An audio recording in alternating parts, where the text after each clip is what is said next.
Case 44. Dr. N. When your work as a personal guide is completed, do you expect to be assigned to the Council of Elders? No, this won't happen yet.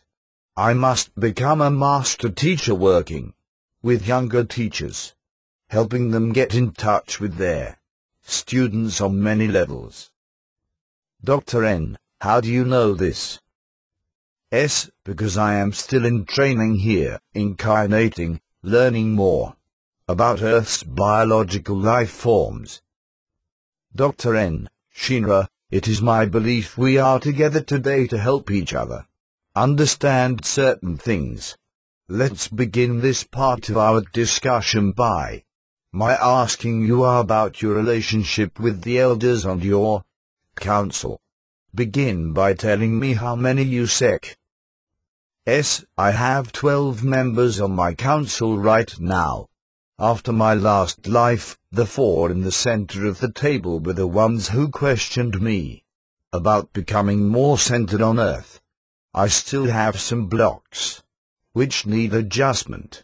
The 4 on the right-hand side are from my original dimension.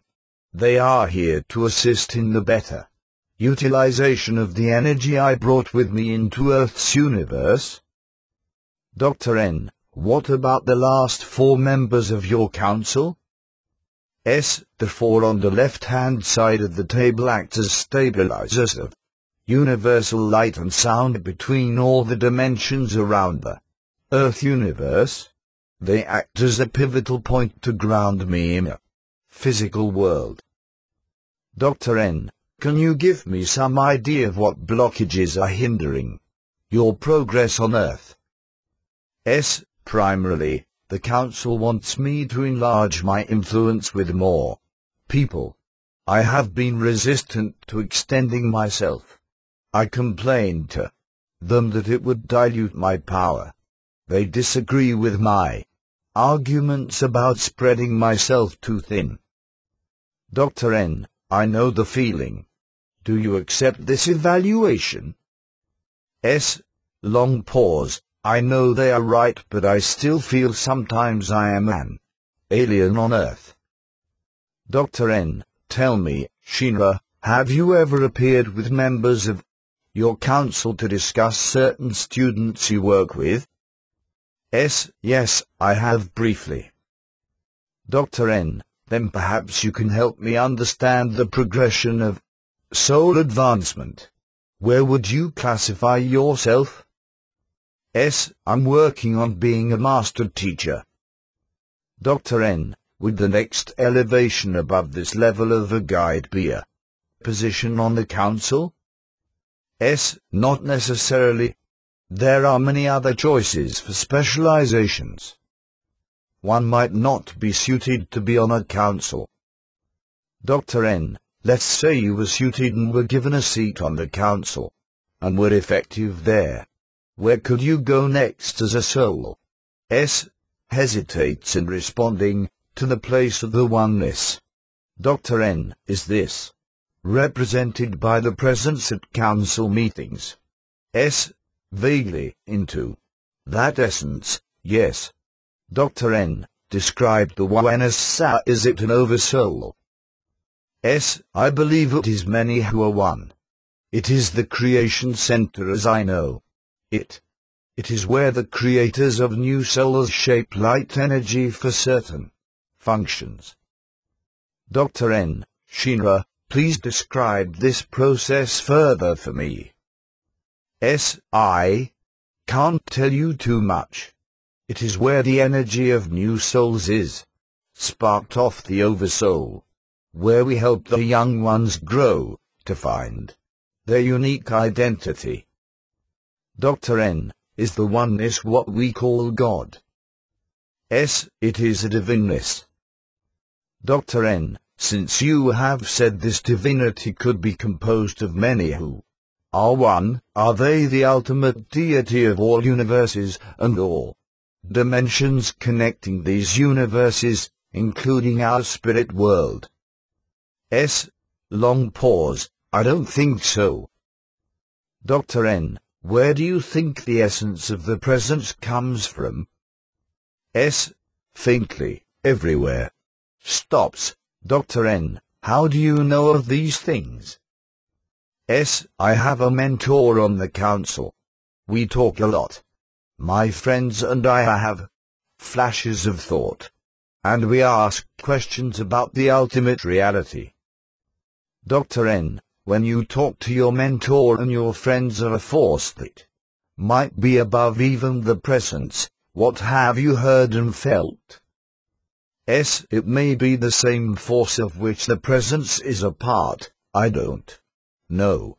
It is massive, but soft, powerful, yet gentle. There is a breath, a whisper of sound, so pure. Dr. N. Placing the palm of my hand on the subject's forehead, stay with these thought fragments, Shinra. Float with them as far as they will take you toward the sound. Speaking in a whisper myself, is this sound created by some sort of light energy? S. No, the sound creates all, including light and energy. Dr. N. Move closer as if you were floating without force, closer toward the origin of the sound. A command. Now, what do you see and hear? S. I'm at the edge. I can't.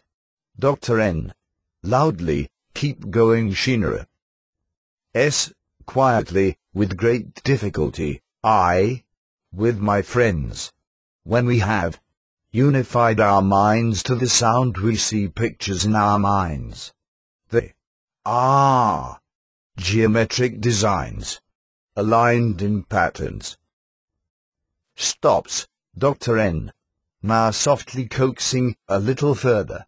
Just beyond. What is there?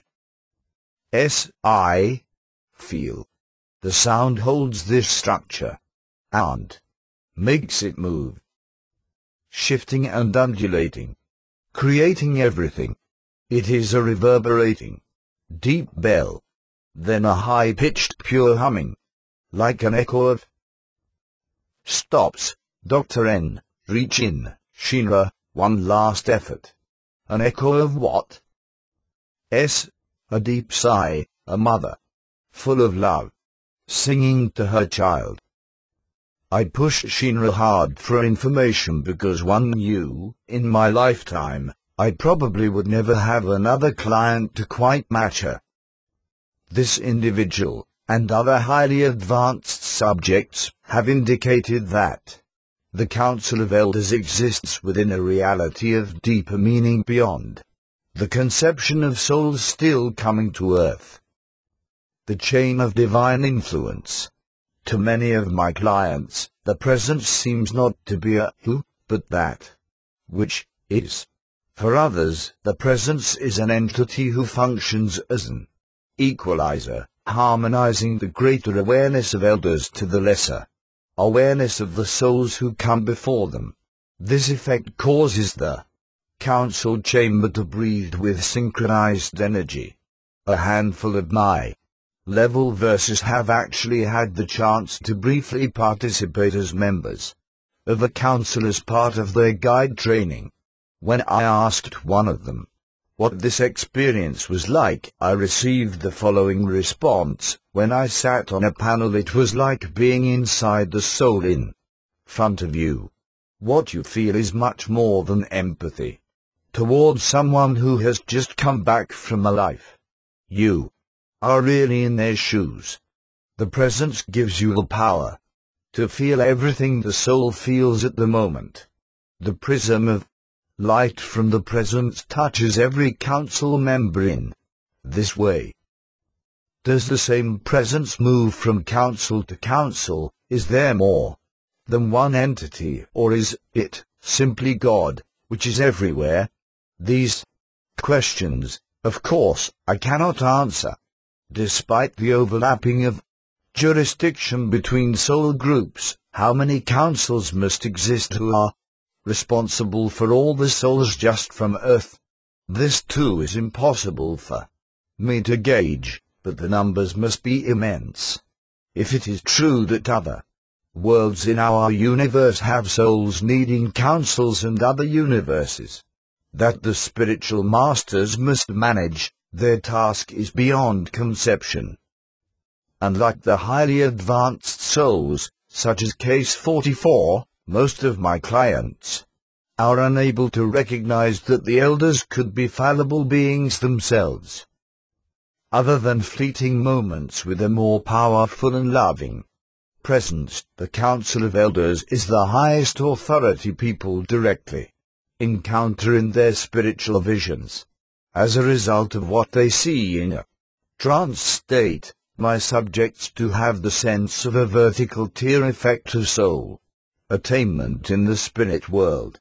This perception of the cosmos is not a new belief system in human civilization. Indian, Egyptian, Persian and Chinese texts of the past speak of the agencies of God, who were personified as metaphysical entities, some of whom were even anthropomorphic. Early Greco-Hebrew religious philosophy also identified with the stair-stepped concept of spiritual masters, each one more divine than the last. Many cultures believed that, while God is the source of all creation and is totally good, the management of our universe was delegated through a combination of lesser beings who were mediators of reason and the purveyors of divine thought between a perfect being and a finite world. They were considered to be emanations of the Creator, but beings who were less than perfect. Perhaps this helped explain the imperfections of our world, with God still being the first cause. The pantheistic view is that all manifestations in the universe are God. Over a long span of time, the spiritual philosophy of some cultures evolved into a conception that the divine forces which govern our lives were essentially words of wisdom, analogous to the reasoning powers of human beings. In other societies, these forces were thought of as presences capable of influencing our world. The Christian Church found the whole idea of intermediaries emanating from a supreme source to be unacceptable. The position of Christianity is that a perfect being would not delegate a less than perfect being God who could make mistakes run our universe. The Old Testament God spoke through prophets. In the New Testament the Word of God comes through Jesus, who Christians believe is the image of God. Still, the prophets of all the major religions are reflections of God to their followers. I feel the acceptance of prophets in many religions around the world has its roots in our soul memory of sacred intermediaries such as guides and elders are between ourselves and the Creator Source. In our long history on this planet there have been many cultures with mythological figures having cosmological functions as mediators between the unknowable God and the hostile world. I don't feel we should relegate myths as a means of explaining the world to primitive thought. What we rationally know today still does not answer the mystery of creation any more than in the past. In terms of the first cause, I have found both old and new spiritual concepts can be reconciled in one significant way. Souls are able to create living things out of an energy source provided for them. Thus, souls are able to make something out of something in a variety of settings. In religious theology, divine creation is making something out of nothing. There are those who believe that the Godhead does not create physical matter but only the conditions which allow highly advanced beings to do so. Is Earth a laboratory created by higher forms of energy for the lower to advance through many stages of development? If so, these higher beings are our source but not the source. In Journey of Souls, I wrote, about the possibility of a creator lacking full perfection and having the need to grow stronger by expressing its essence.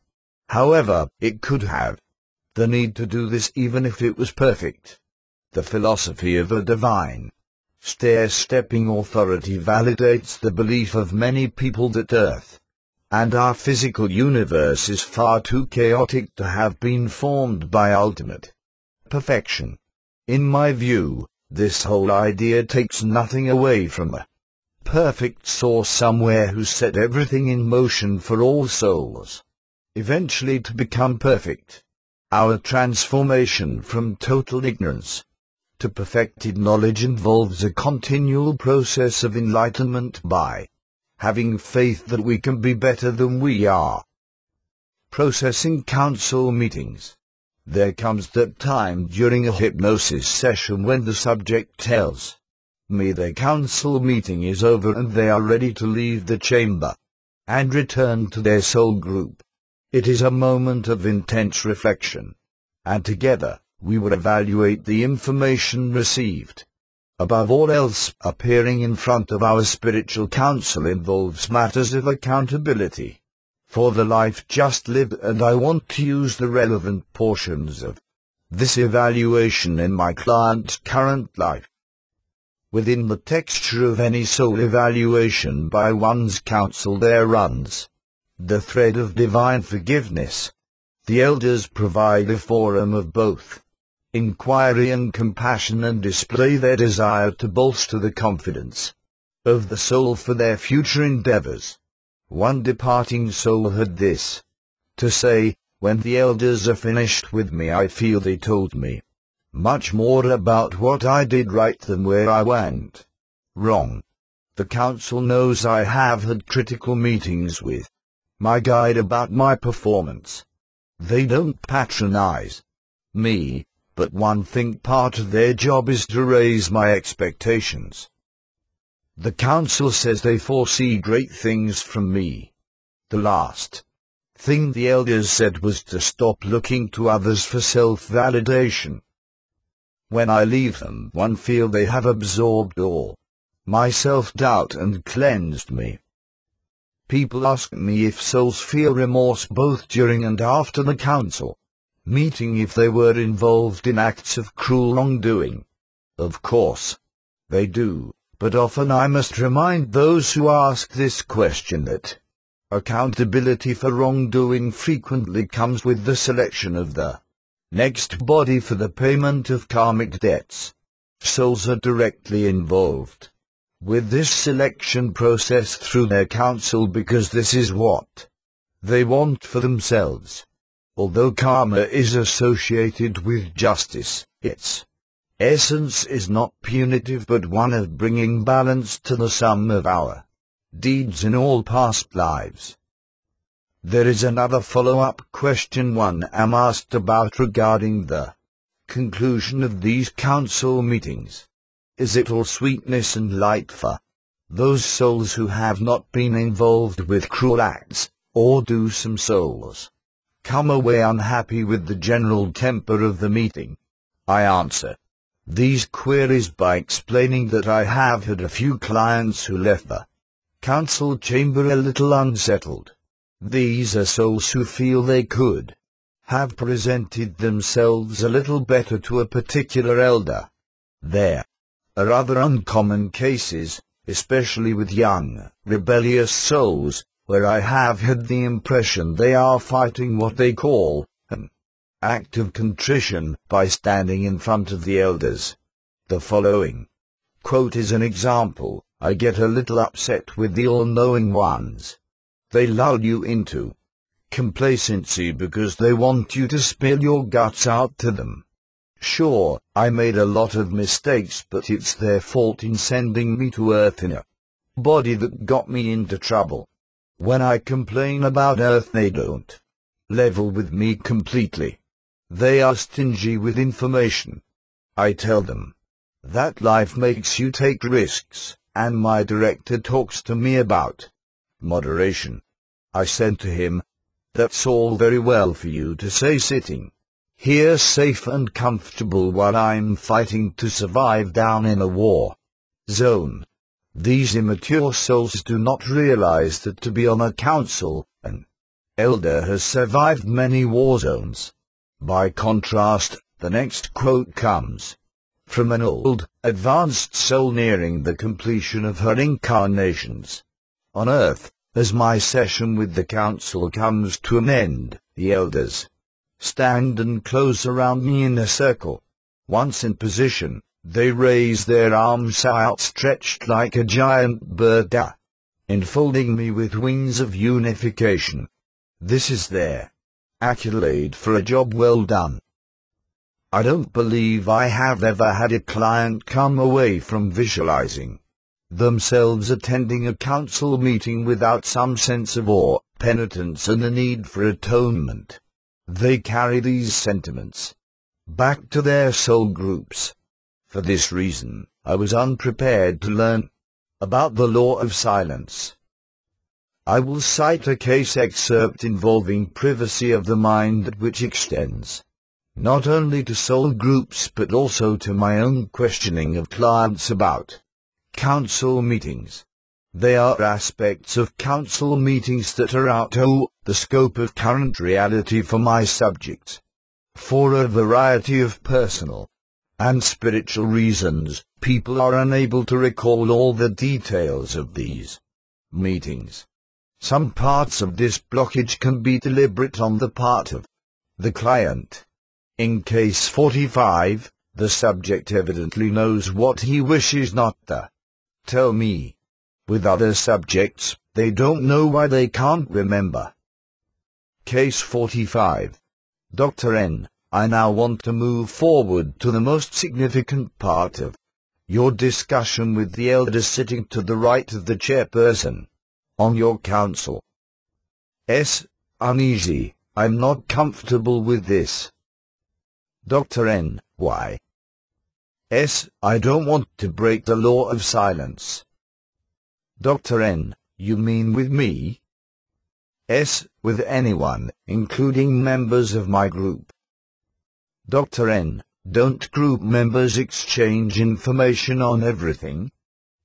S. Not on everything, especially with very private and personal communication from the council. The law of silence is a way of testing us to see if we can hold the truths of that which is sacred. Dr. N. Could you be more specific here? S. Laughing at me, then I would be telling you. Dr. N. I don't want to violate anything you consider too sacred to discuss, but after all, you came to see me for a reason. S. Yes, and I have gained much. It is just that I don't wish to share with you all that I am now seeing in my mind. Dr. N. I respect that. However, I find it curious that you don't wish to share this with your soul companions. S. Most of them have a different counsel than I do, but there is another reason. If we share all our knowledge, it can create havoc if that person is not ready for certain things. The profound may be improperly used, and thus by violating the law of silence we generate interference with another soul. Dr. N. I understand, but does this law also have to apply to our conversation about your growth and personal aspirations? S. Smiling. You just don't give up, do you? Dr. N. If I was easily dissuaded from asking questions about life in the spirit world, I would know very little and would be less effective in helping people. S. Sighs. I won't talk to you about certain sacred things which pertain to me. The larger implications of what this case had to say about mental privacy between souls in groups has been corroborated by others. It seems very odd to me that souls would not want to compare notes with their friends about all that happened to them in council meetings. Perhaps this is one reason why members of the same soul group are rarely given the same counsel. Here is another example of privacy. I don't discuss my panel with anyone other than two of my friends. Even the three of us are careful about discussing what transpired at our meetings. We talk in a general way, like, I know I need to do this or that because an elder said so and so about me. Considering that our life between lives is in a telepathic world, early in my research I wondered how souls could keep any thoughts hidden from each other. I found that young souls have great difficulty in masking thoughts from the more experienced souls, especially their guides. By level 3, mental telepathy becomes an art form, and this includes blockage for privacy. Without the emotional restrictions of the human body, such as shame, guilt and envy, there is no motivation for subterfuge. In a telepathic world, the paramount consideration between souls is their respect for personal privacy. Souls live in communities, with intense group socialization where they work on their own lessons and those of others. They open their minds to each other to such an extent it seems impossible to conceal intent. This fosters complete openness on karmic matters which affect those souls who will be connecting on Earth. How are telepathic souls able to engage in selective mind screening and blockage? This is a process I know little about, but I have discovered a few details. From what I can gather, every soul has a distinctive mental vibrational pattern, like a fingerprint. The pattern is similar to a tightly woven basket with interlocking energy strands surrounding an individual core of character. The strands are motion, pictures of thought where transference is voluntary to the soul. These involve ideas, concepts, meanings, symbols and personal distinctions, particular to that soul. With experience, the soul has the ability to mask any picture frame at any moment.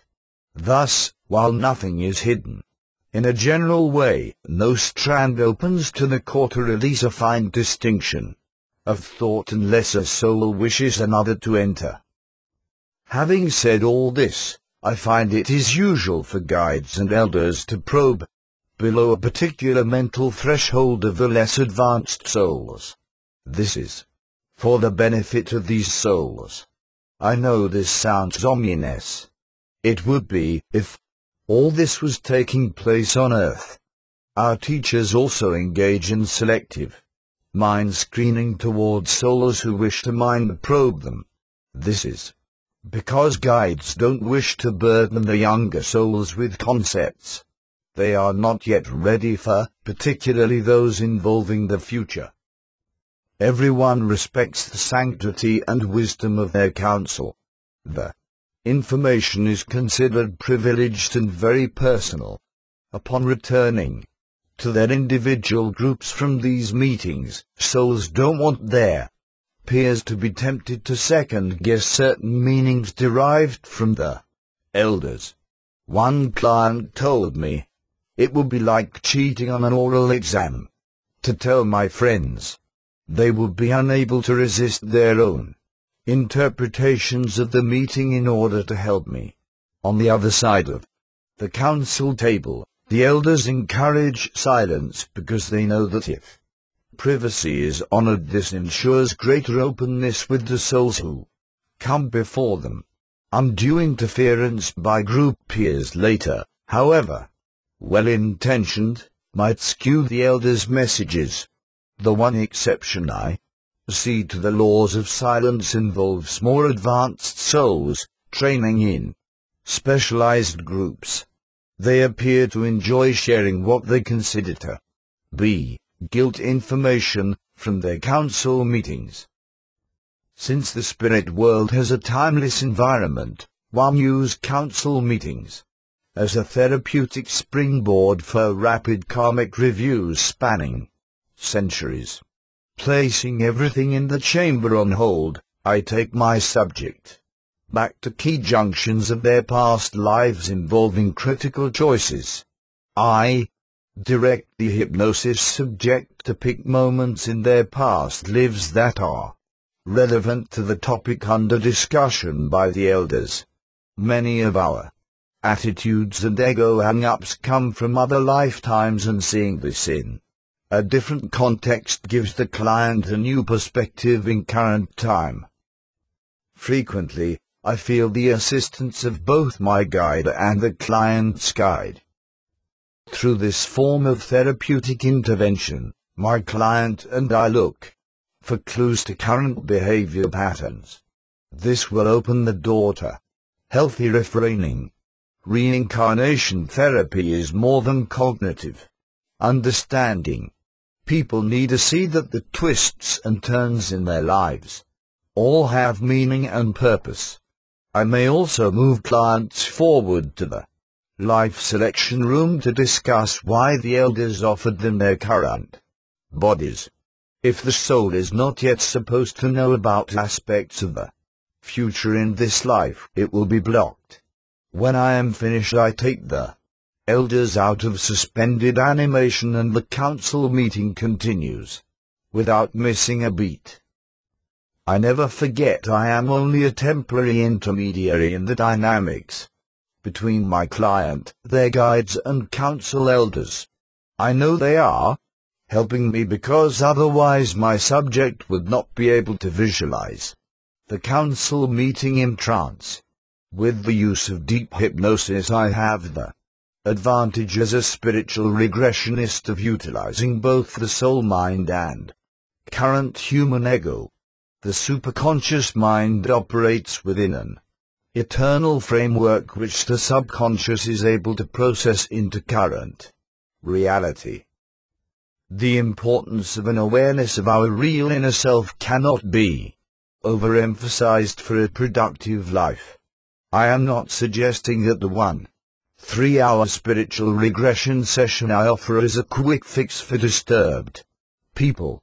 Nevertheless, a renewed conscious awareness of our true nature, knowing about our past lives and our immortal life in the spirit world, can provide a solid foundation for more conventional therapy later in a client's local area.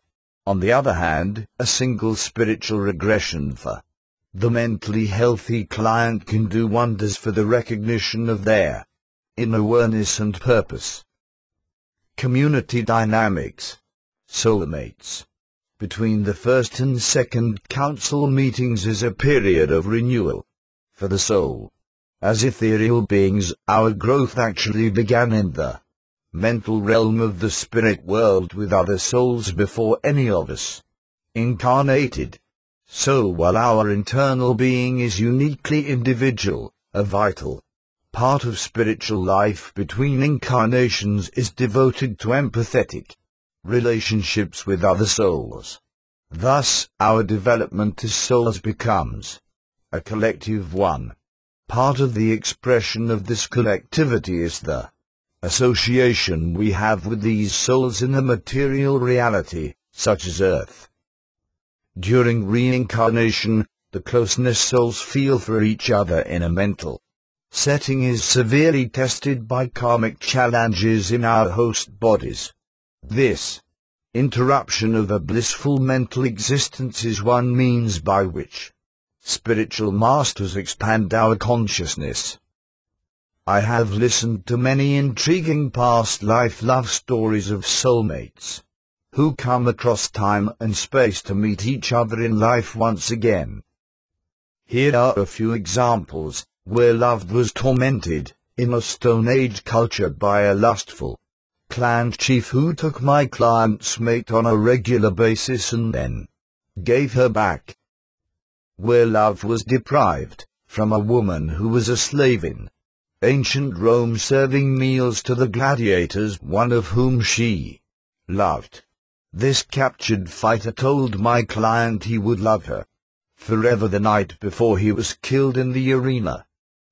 Where love was cruel to a stable hand flogged to death in a castle dungeon during the Middle Ages by a nobleman who caught his daughter and my client in their secret meeting place, where love was heroic when a Polynesian bridegroom drowned after saving his mate of a few horse. My client, after their canoe was struck by a sudden storm 3 centuries ago, where love was deadly when my client, a German husband in 18th century Europe, stabbed his wife in a fit of jealous rage over her alleged affair.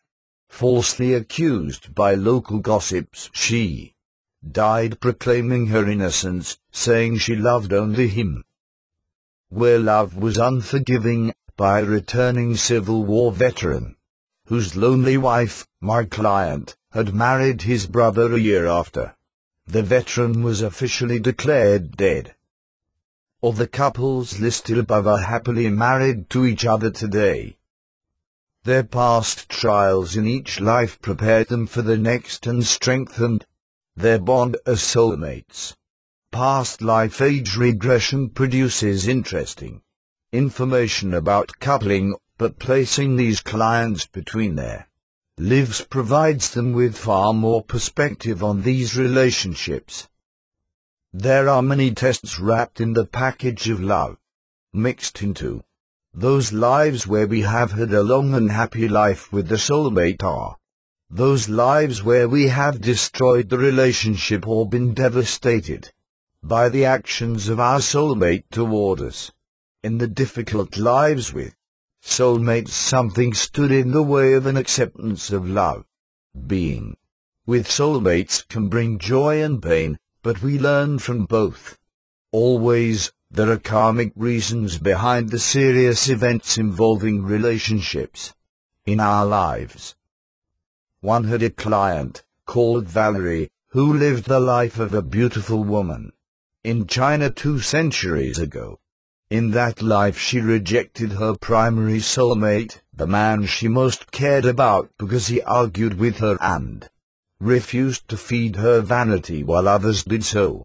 Besides, Valerie told me in trance, he was so ungainly and rough-looking I was embarrassed to be seen with him because of what others might think. Out of pride, spite and feelings that I was being taken for granted, I married a handsome man who catered to my whims. I lost the happiness that could have been mine. In her next life in 19th century America, Valerie was the daughter of a Cherokee Indian chief who ordered her to marry the son of another chief as part of a treaty arrangement. This man repulsed her physically and made her life miserable after she assented to her father's wishes. The warrior she loved in her own tribe was the rejected soulmate in her China life.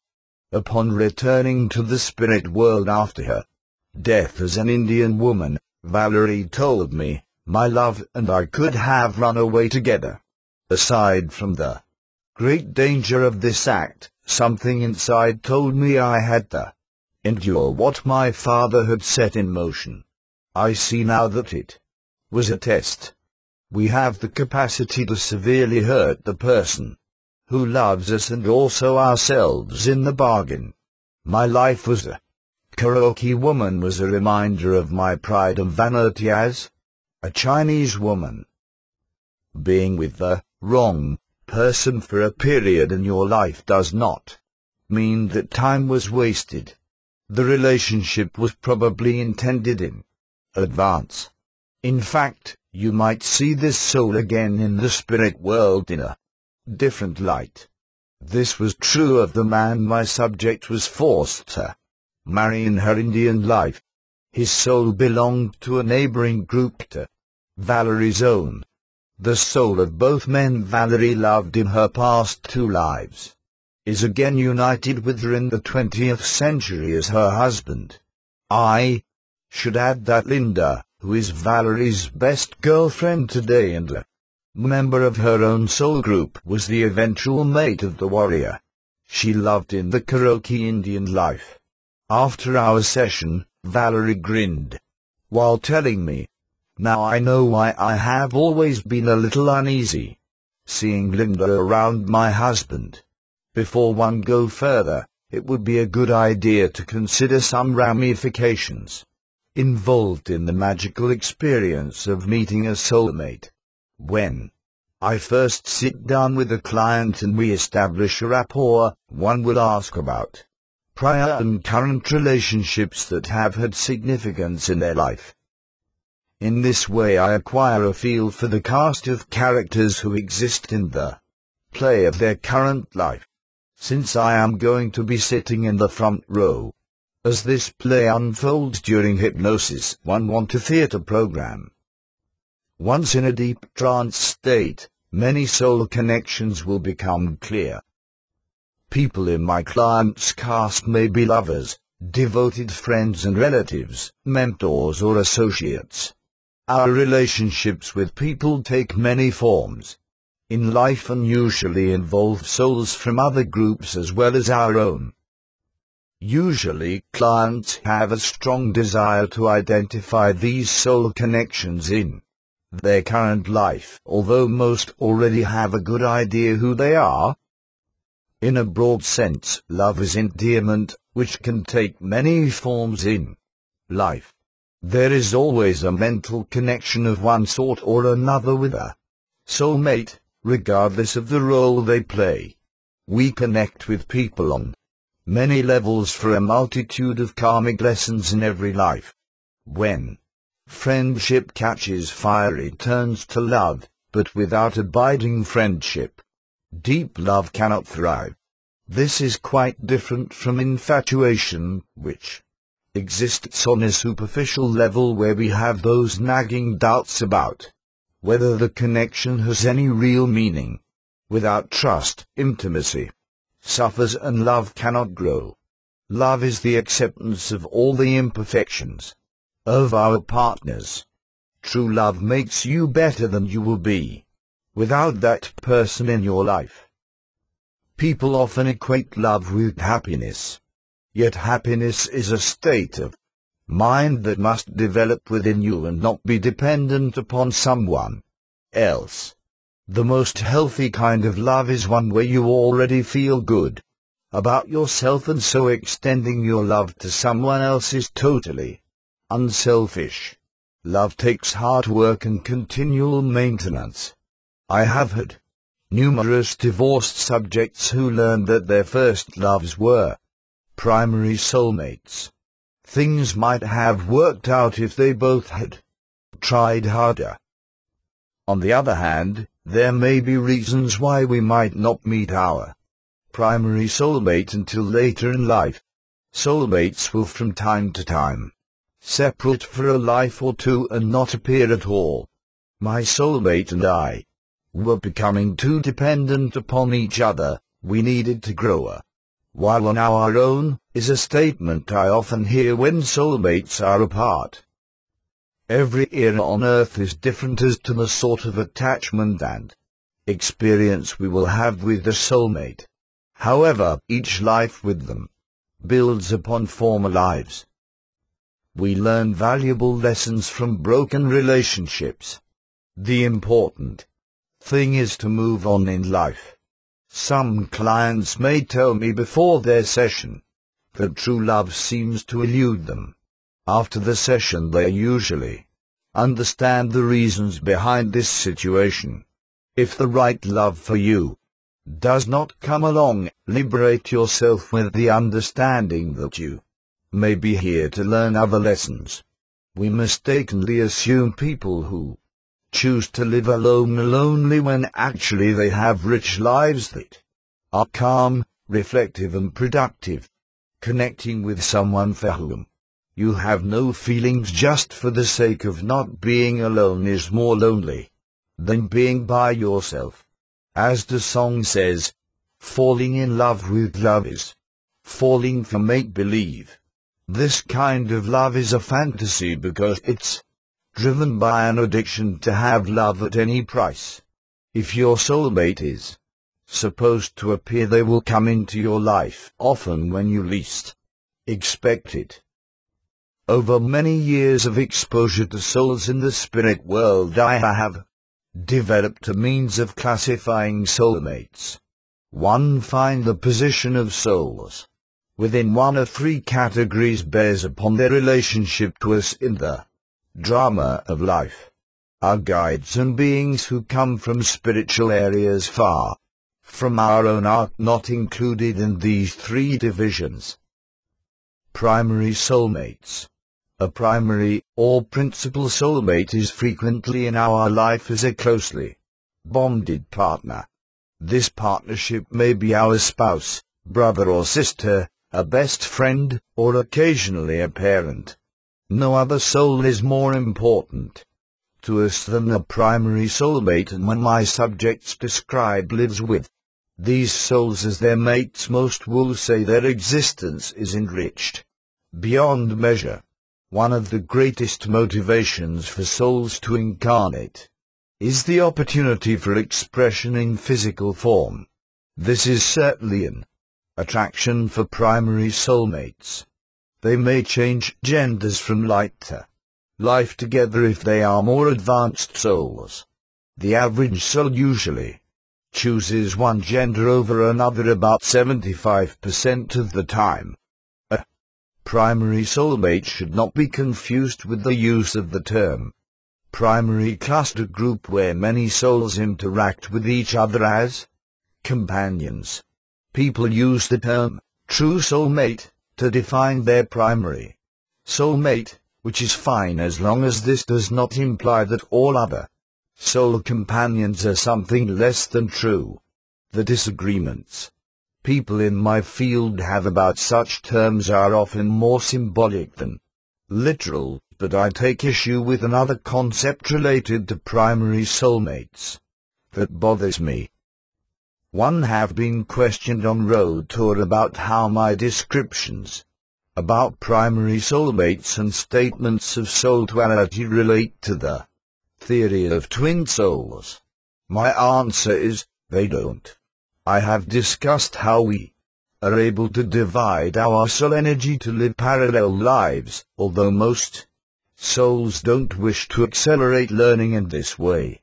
Also, I have stated, this capacity to divide allows us to leave part of our energy behind in the spirit world as an exact duplicate while we incarnate. Almost all souls engage in this practice, which represents soul duality. My findings of primary soulmate relationships and the capacity for souls to divide have no correlation with the twin soul or twin flame theory. My truths are mine alone, but to be blunt, I have never found a single piece of evidence in my research to support the concept of twin souls. As I understand the theory of twin souls, you and your twin were created at the same moment out of one energy egg and then separated, not to be reunited with your twin, your true soulmate, until the end of your respective karmic incarnations. I remember clients, such as Case 26, who said no two souls are alike at the moment of conception. Each energy particle is unique in its own right and created as a single entity. What is so illogical to me about the twin soul theory is, why would we have a primary soulmate with whom we could not work out our karmic lessons with before reaching a perfected state? Primary, or true, soulmates exist to help one another achieve goals. They are not twins of ourselves. Companion soulmates. Our primary soulmate is our eternal partner, but we have other souls in our primary cluster group who can be called soulmates. Essentially, they are our soul companions.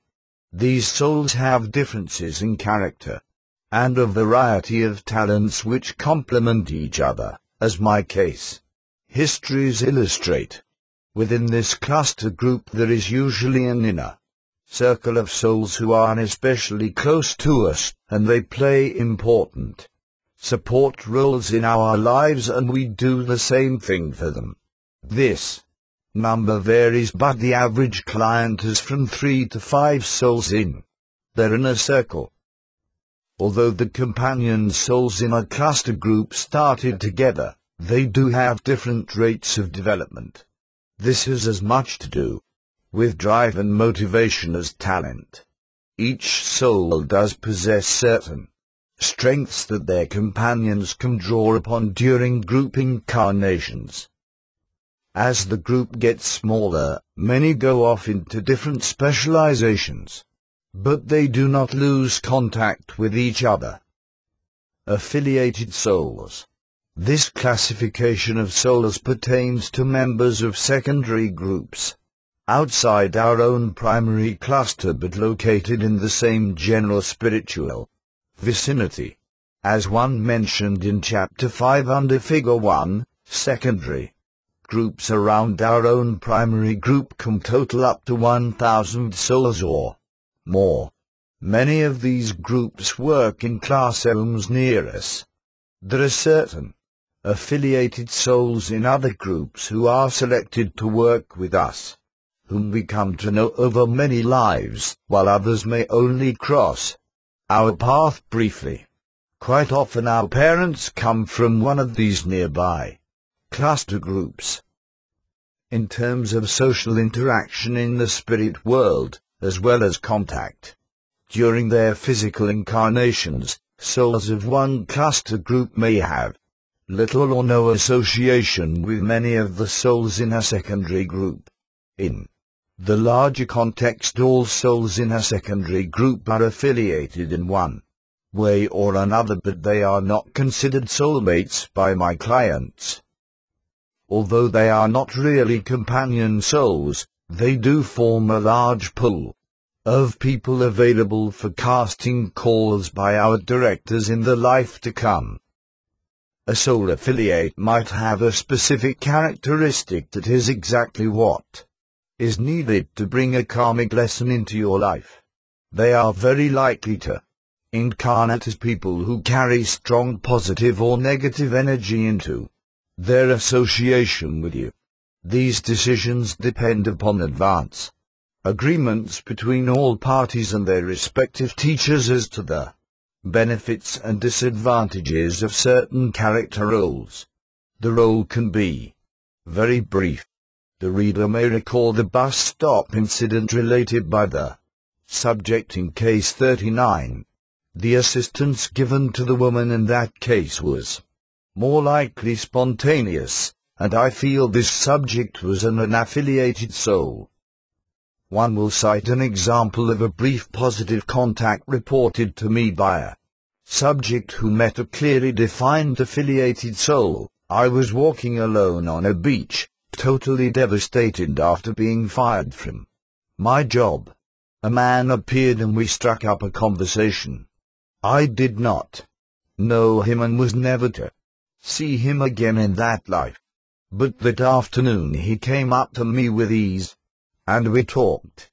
I felt myself unloading my problems on this stranger. He calmed me down and gave me greater perspective of my job situation.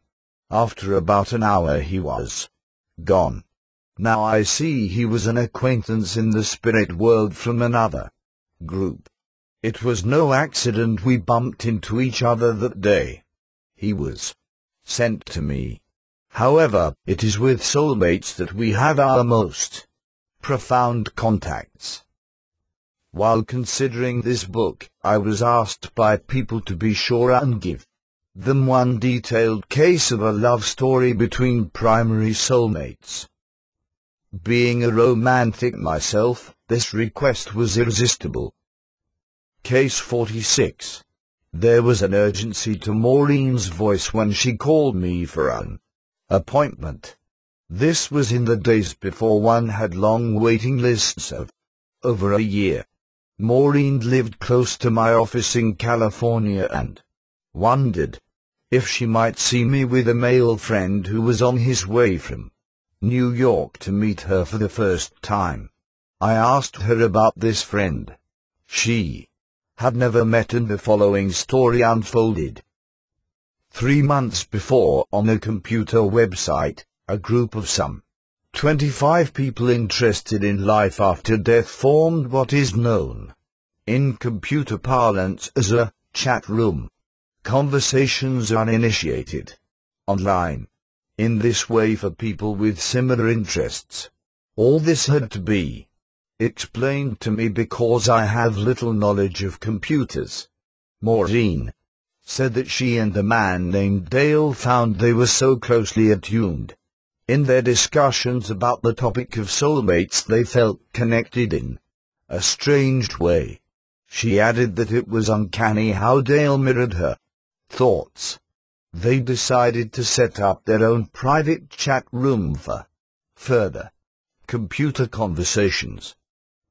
Maureen and Dale learned that they were born only a few months apart 50 years ago in an area around San Francisco. They talked about their unsuccessful marriages and a mutual feeling of unexplained sadness, about seeking something neither had ever found that would open their hearts. Their conversations mostly centered around life after death, and Dale mentioned reading my work. Soon, the two decided to meet each other in California and see me for a combined regression session. At the same time, I agreed to an appointment date that turned out to be the day after they first met. They arrived at my office starry-eyed, and I remarked that they were already in a trance state and didn't need me. The moment they saw each other there was instant recognition. Maureen said, "The way we smiled at each other, the expression in our eyes, the sound of our laughter together, the connecting vibrations as we shook hands, created a euphoria that was so strong we were oblivious to everything going on around us." I will relate this case from the standpoint of Maureen, since she was my initial contact. During intake, I learned that there had been times in her life when she had a feeling of déjà vu when she heard music from the 1920s or saw dancers do the Charleston wearing flapper dresses from that era. Maureen also told me that since childhood she had been bothered by a recurring nightmare of sudden death. It is my custom to take subjects into the spirit world after death from their last life so they will not miss the natural wonders of normal spirit world entry. The advantages of this hypnosis technique are many, including learning if any disrupting body imprints from the last life have been carried forward into the client's current physical body.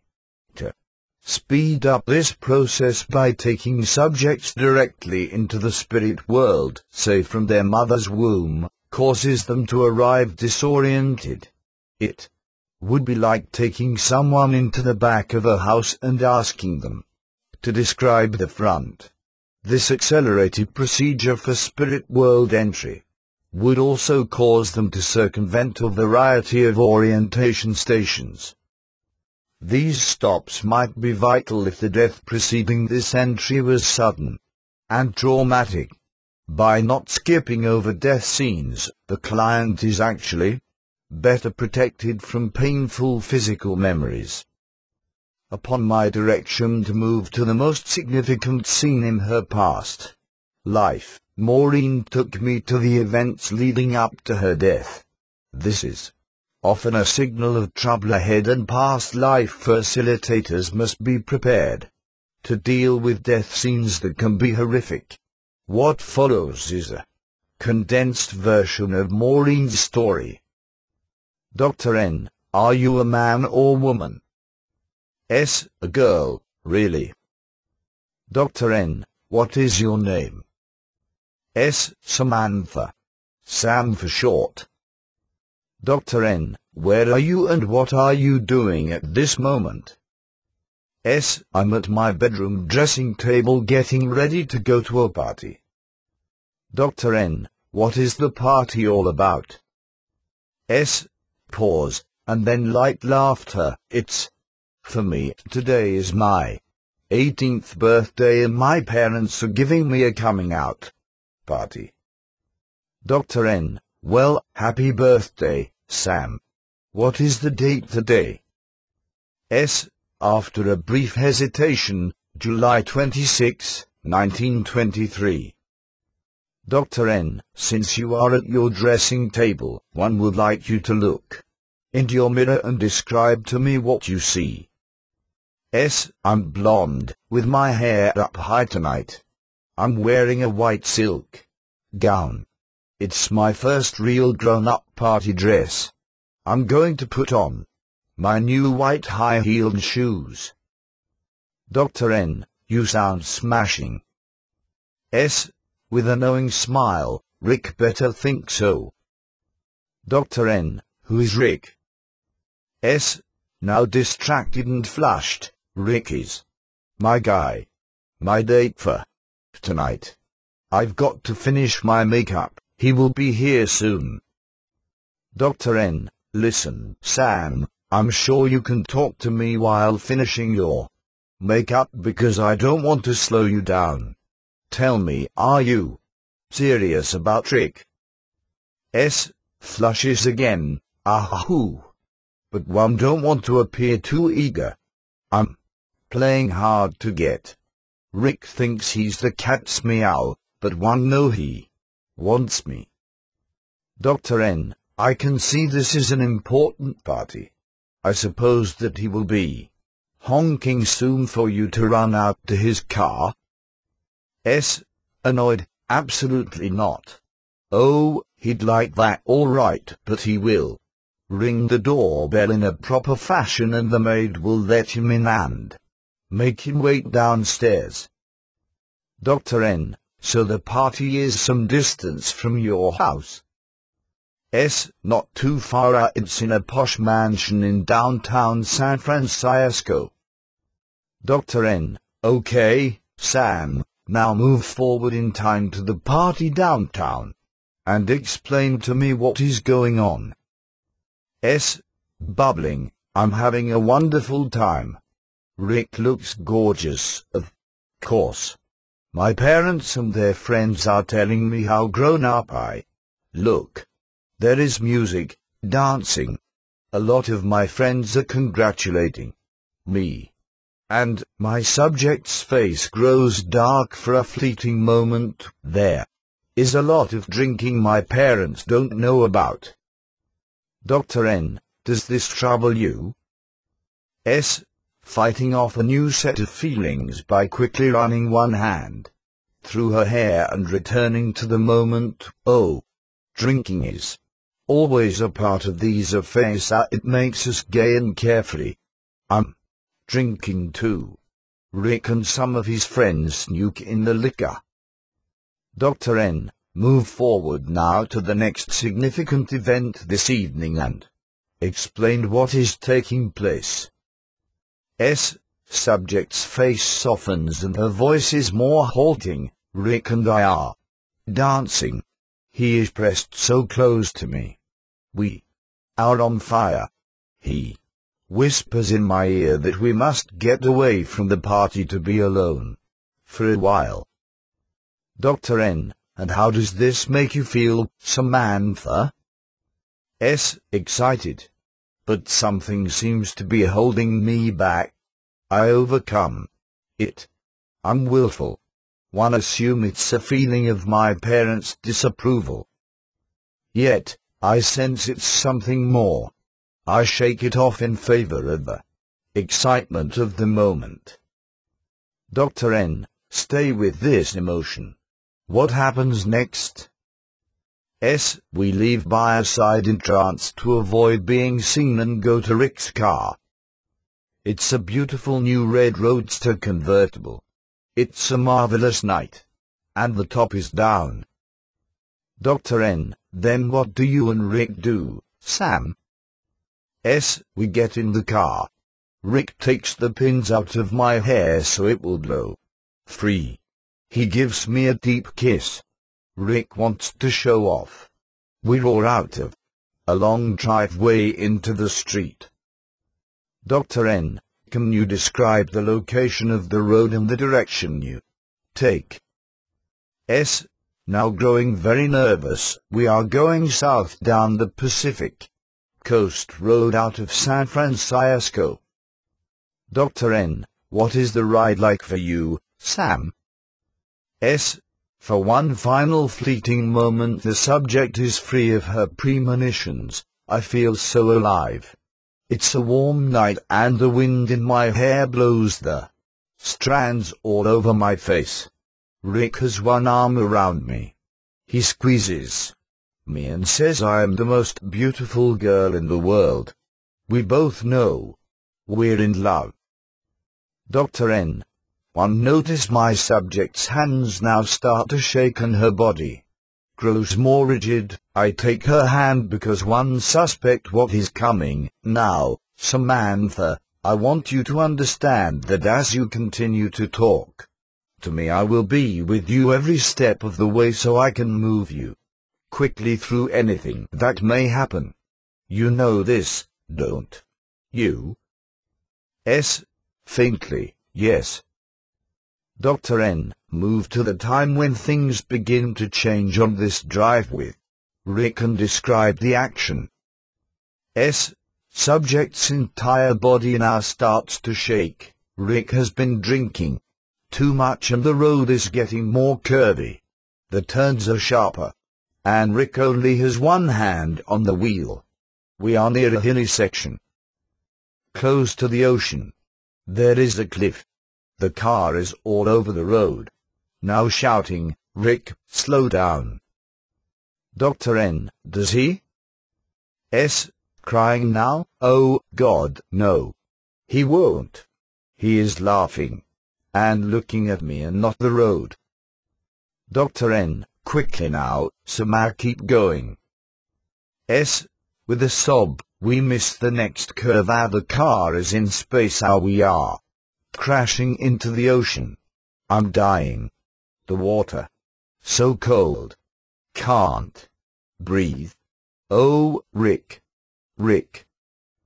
We stop while I begin rapid desensitization of this traumatic memory, while at the same time bringing Samantha's soul out of her physical body. I remind her she has been through physical death many times before and she will be all right. Samantha explains that she is reluctant to go because her young life was only starting. She didn't want to leave Rick, but the pulling sensation away from the ocean was too insistent.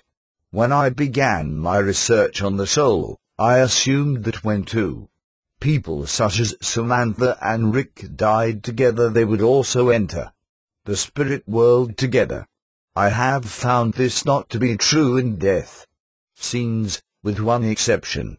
Small children who are killed with those who love them rise with that person. I will elaborate on this further in Chapter 9 under Souls of the Young. Even primary soulmates killed at the same moment will normally rise up by separate routes on their own vibrational lines. I felt that this loss of companionship was a little sad, until it was made clear to me that souls are met by their guides and friends from the spirit world at the appropriate time and place. Each soul requires their own rate of ascension, which includes orientation, stops and energy rejuvenation, even if they are returning to the same soul group. This was true for Rick and Samantha. Dr. N. Do you see Rick anywhere? S. No, I'm trying to resist the pulling which wants me to turn around and face upwards. I want to continue to face the ocean. I want to help Rick. Dr. N. Does the force eventually turn you around in the proper direction away from the Pacific Ocean? S. Subject is now quiet and resigned, but mournful as well. Yes, I am now far above the earth. Dr. N. This is a question I usually ask people. Do you want to say goodbye to your parents before going further? S. Oh, no. Not right now. Later I will. Now I just want to go. Dr. N, I understand. Tell me, what do you see next, Samantha? The eye of a tunnel. Opening and closing. Coordinating its movement with my movement. I pass through and feel much lighter. It's so bright now. Someone in a robe is coming toward me. In Dale's session, we learned he was Rick and his memories corroborated those of Maureen, while Samantha apparently lived a few seconds after the crash and rose out of the ocean. Rick's soul bailed out while the car was still in the air. When I related this story to a Dallas audience, a lady loudly scolded, "Isn't that just like a man?" I told her that when the mind knows there is no chance of surviving imminent devastation to the body, souls may leave a moment before actual death. In this way the soul emerges with their energy more intact. After the sessions with Dale and Maureen were completed, I met with these primary soulmates for our review of what we had learned. Maureen explained that whenever she drove down Highway 1, south of San Francisco, she would inexplicably get very nervous and apprehensive at a certain section on the coast road. Now she knew why. I hoped my deprogramming of her death scene in 1923 would also clear up the recurring nightmares of sudden death. A month later Maureen wrote and confirmed this nightmare was finally gone. The wonders of synchronicity became evident in this case when Dale told me that one of the reasons he left the area where he was born was because he felt uncomfortable driving around San Francisco. You wouldn't think that the time we spend in the spirit world between lives should eliminate all residual effects of our past life experiences. In most cases it does, but, as I have said, some people do carry physical and emotional body imprints from one life to the next. This is especially true if that imprint bears upon a particular karmic lesson in the life to come. Why were these primary soulmates separated in their current lives for 50 years? To understand this we must start with the dynamics of their cluster group. Dale and Maureen come from a level I soul group. In varying degrees, these 12 souls are intense fighters and risk-takers. Their guide regularly takes them to nearby groups just so they can see how other groups function with more peace and harmony. Dale and Maureen told me these visitations were interesting, but they found peaceful souls sort of boring. Certainly, there are members of their group who are less restless, but Rick/Dale isn't one of them. In his current life he was an Army Ranger who served 3 tours in Vietnam. I didn't expect to come back, he told me, and that would have been okay. Because he likes living on the edge of danger, he left the service after the war because being a peacetime soldier was too dull. After the car crash in 1923, the group's senior guide picked up Rick, who spent considerably more time in debriefing and orientation than did Samantha. When he did return to the group, Rick was very chagrined.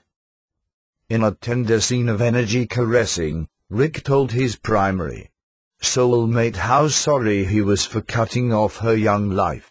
It was not clear from the session just how much they both knew about the possibility of the crash in advance. They have been lovers in numerous past lives, many involving turmoil. Although Dale and Maureen incarnated at the same time in this life and in the same place as their life in the 1920s, they were not destined to meet while young. The same sensory experience and emotional energy from this geographical Location simply were part of the conditions for meeting much later in their current lives. These soulmates both knew going into their current life that conditions would not be right for their meeting until many years had passed. Dale especially needed to feel the frustration of years of longing for the right woman to come along. He is not a careless, irresponsible man today. Samantha/Maureen also required the maturity she did not yet possess in her relationship with Rick in the 1920s. Neither Dale nor Maureen take life for granted at this stage of their conjunction. They have both been through considerable heartache without each other.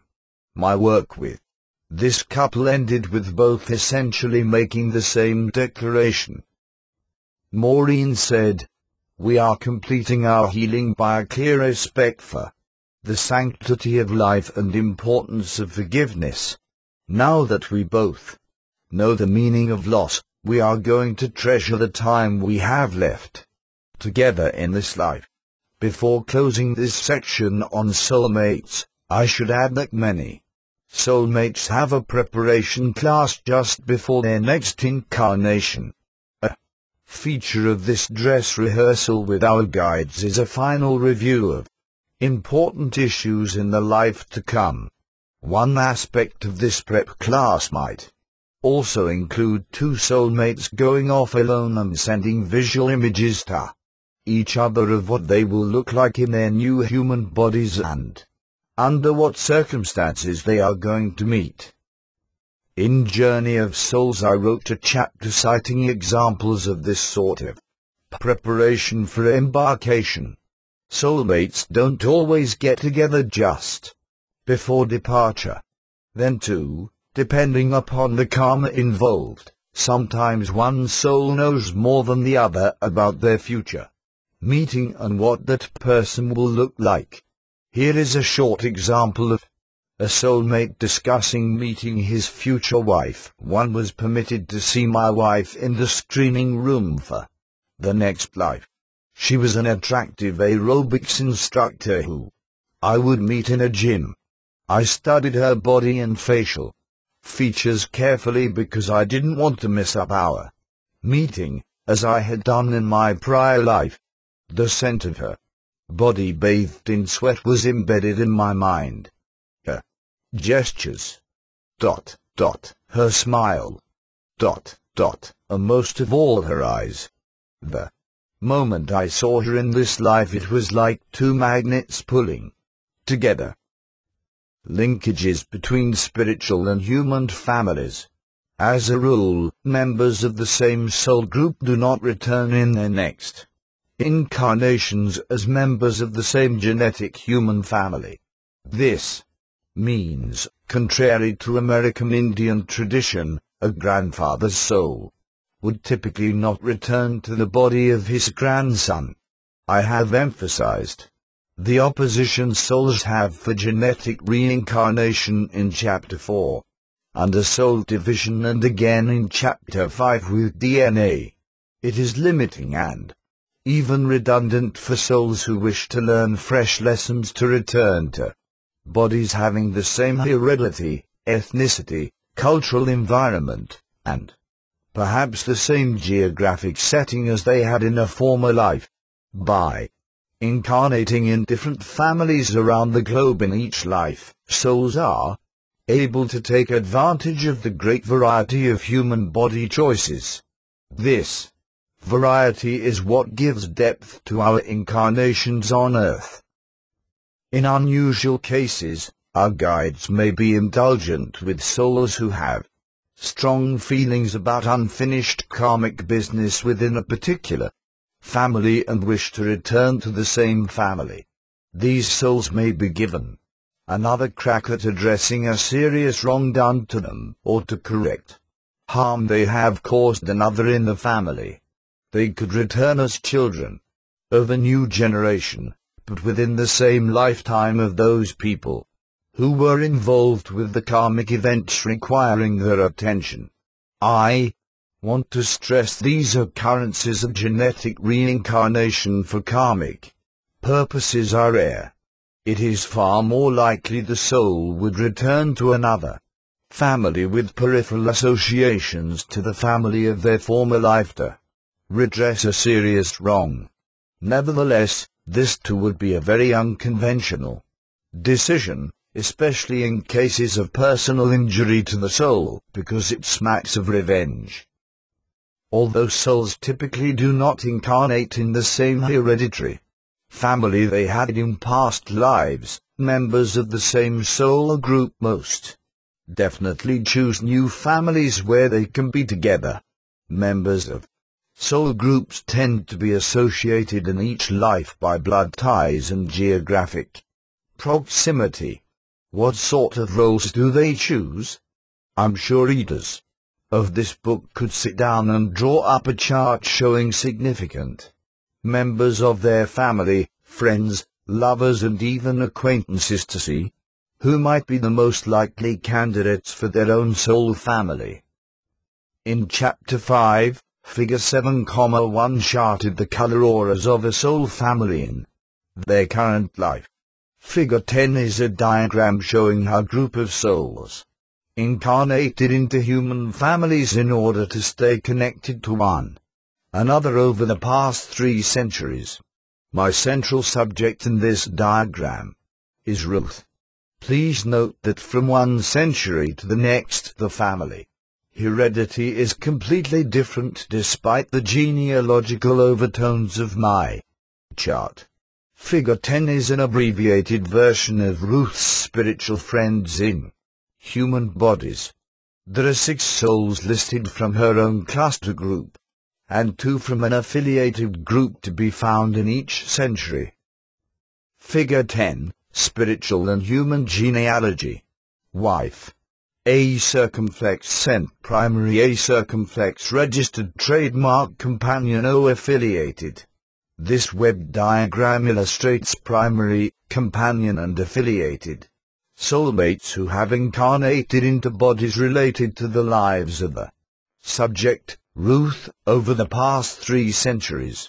Each generational line outward from the center represents the same soul in different bodies. Ruth appears in the center of the diagram and each of the connecting lines from the center outward represents the same soul assuming different family roles relating to Ruth. From the 20th century back to the 18th century, we can see that Ruth's primary soulmate in this life is her husband.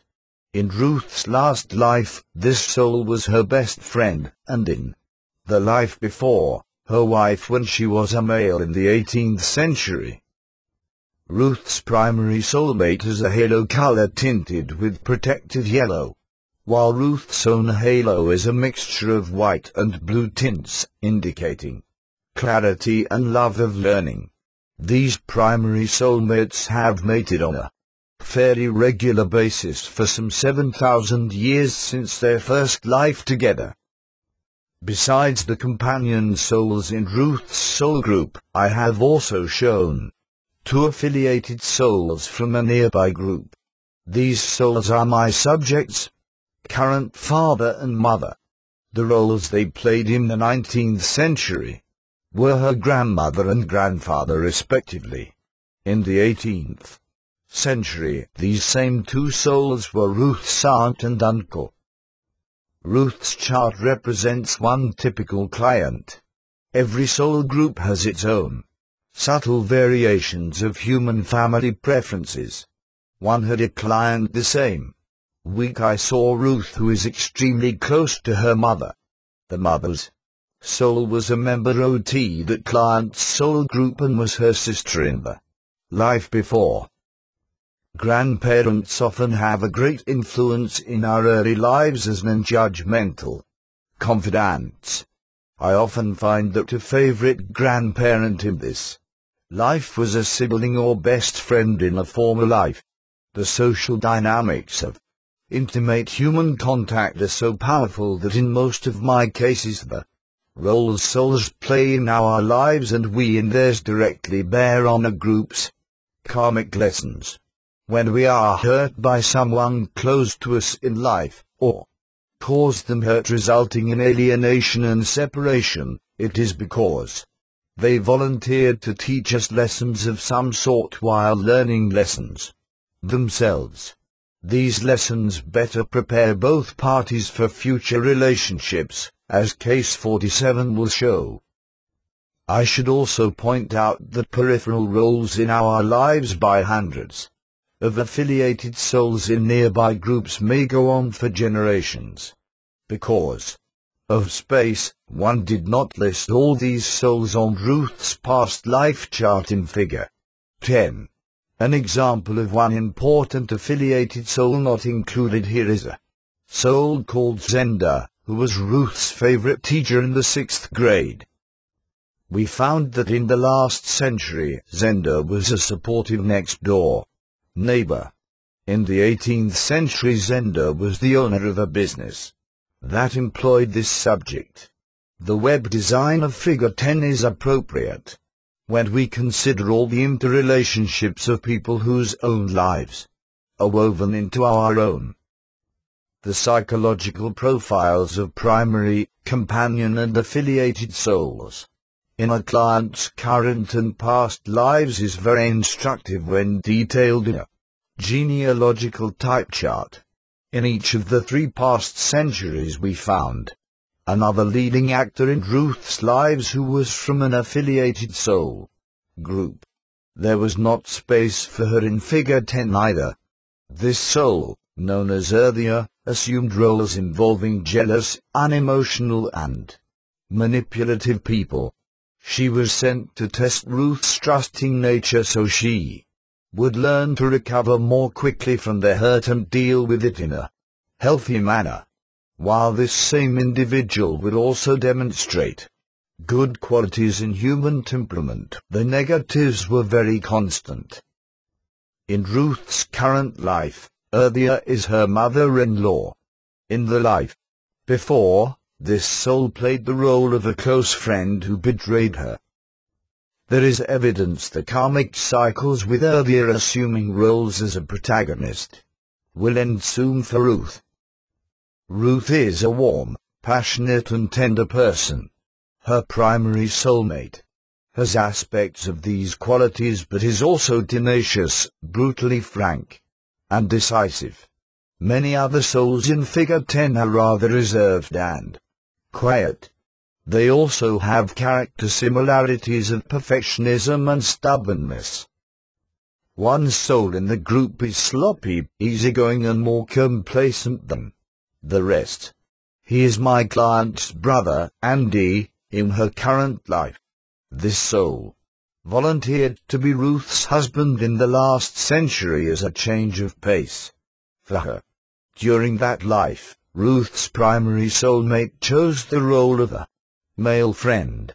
They were so drawn to each other they had an affair that almost destroyed Ruth's marriage with Andy. She finally realized in this past life that Andy, an uncustomary mate to be sure, was a person who opened her mind in a relaxed way to a more optimistic existence where she would learn to appreciate each day and see more humor in life to complement her naturally warm nature. Although not a great love match, Ruth found tolerance and playfulness with Andy as her husband. In the 19th century, meanwhile, her primary soulmate was coping with a new challenge of being married to someone else whose character was much more confrontative than Ruth's. I don't wish to leave the impression that not being married to your primary soulmate is a formula for discontent. As a matter of fact, I have had clients who have deliberately alternated mates in a series of lives with 3 or 4 souls from their inner circle to meet certain challenges. Although the souls of Ruth and Andy tried this for the first time in the 19th century, I don't wish to leave the impression that not being married to your primary soulmate is a formula for discontent.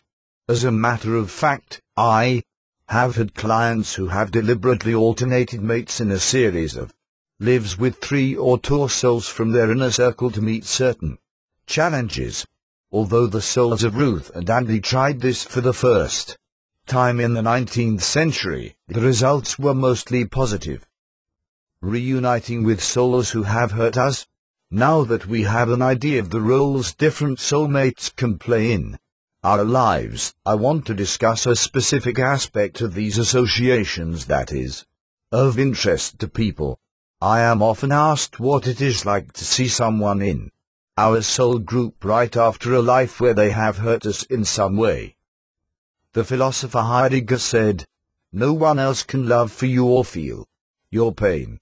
This statement may be true on earth, but not in the spirit world. Souls are capable of getting into the minds of their friends and feeling just what they feel. They do this for reasons of empathy, a desire for understanding and to evaluate the disruptive behavior of each other in the last life. In case 47,1 have chosen a man who had a rough start in his last life, with an abusive, tyrannical father who was never satisfied with anything he did. For simplification, I will use the earth names of these players, with my subject being Ray and his father as Carl. Ray was a troubled boy who grew up lacking self-worth, and his entire adult life was spent trying to conquer these negative feelings. Ray hid his sensitivity from others by building protective walls around himself. What happened when father and son met again in the spirit world is the substance of this case. We are going to sit in on what Ray called a motivational critiquing session with Carl. The opening scene begins innocently enough with the usual greetings extended to an arriving soul by members of a cluster group. It might be helpful to refer back to figure 3 on page 143, where I have diagrammed the soul group as they would appear on the upper half of a clock. One, employ my clock technique with incoming souls to help me determine soul position as my hypnosis subjects identify members of their cluster group. Case 47. Dr. N. As you draw closer to these souls, how are they arranged in front of you? SMMM. Sort of a half circle with me coming into the middle. Dr. N. I want you to imagine that their positions conform to the face of a clock. You are in the center where the hands of the clock are located. The person directly in front of you would be at 12 o'clock. The one on your left is at 9 o'clock and the one on your right at 3 o'clock. Do you understand? Yes, but my guide Rick Sachs is behind me right now. Dr. N. That's usual at this first reunion, Ray. We will consider him to be between 7 and 5 o'clock. Now tell me, from what direction on the face of our clock does the first person come forward to greet you? To my far left at 9 o'clock. Note, the first person to come forward and greet us after a life is always a soul of significance. Dr. N. That's fine. Does this soul appear as a male or female to you, or is the soul genderless? Tenderly, it's my wife, Marion. Dr. N. And what does she do right now? Cups my face in her hands. She gives me a soft, gentle kiss and then hugs my head. Each spirit has their own style of greeting for the incoming soul. After Marion, Ray's grandmother wraps her energy completely around him, lovingly, as a cloak. Then, his daughter Anne comes forward. Part of her energy is still on Earth because her current incarnation is not yet complete. Despite this reduction in energy mass, Anne clasps Ray in an exuberant rocking motion while laughing at his unsettled demeanor. As we progressed around the clock, I noticed that my subject grew more uneasy. I suspected an important member of the group was not yet in Ray's line of sight. As we neared the end of the circle of souls, the mood began to change when Ray encountered what one call the hunkering down syndrome, which is caused by one soul hiding behind another. Sometimes the act is playful, rather like hide and seek, but not in this case. Dr. N, is that everybody? S, twisting uncomfortably in my office chair, no. I see a shadow behind my Aunt Bess. Dr. N, after calming and reassurance, Ray, tell me exactly what happens next. S, I see a flash of light now.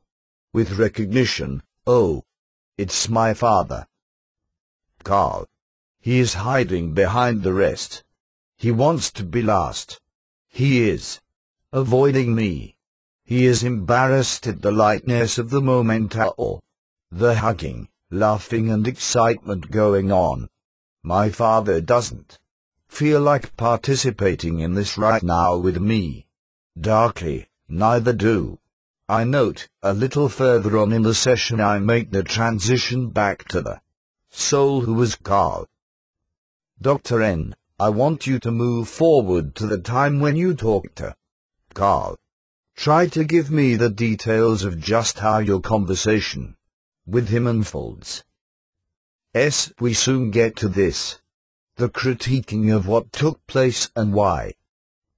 Talking about our attitudes and judgments. Marion and Anna are there, and Carl is still chagrined. He starts by saying, I was too severe with you as your father. I know what we planned got out of hand. That it just got away from me.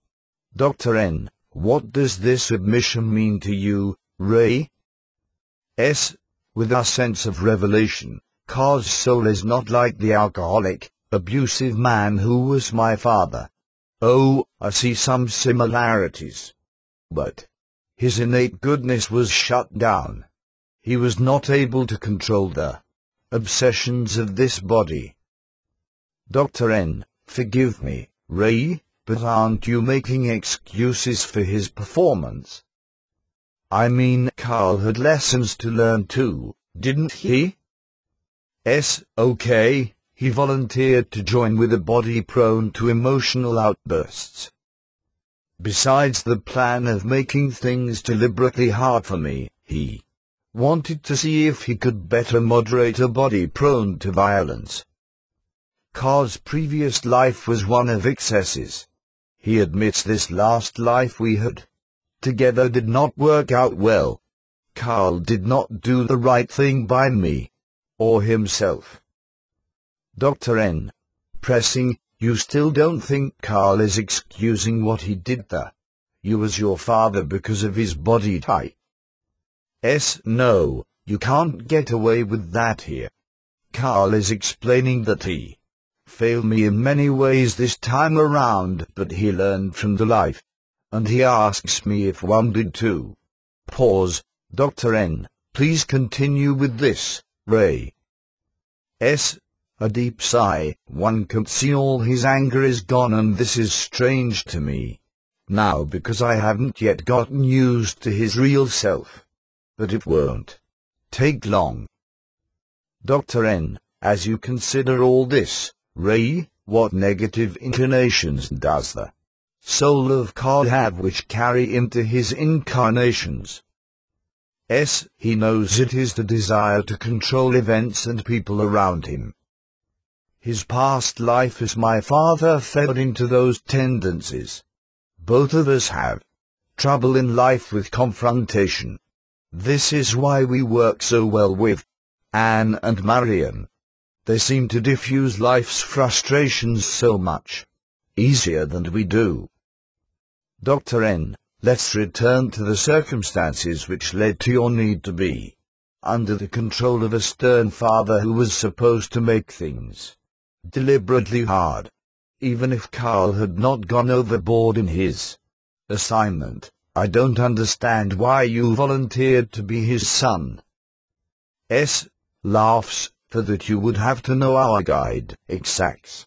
He uses humor rather than being overly preachy.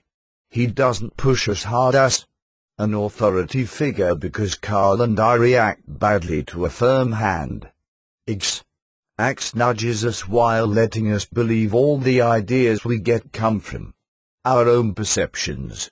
Pauses. X allows me to think I am getting away with something and then he tweaks my conscience. He is a coach, not a director.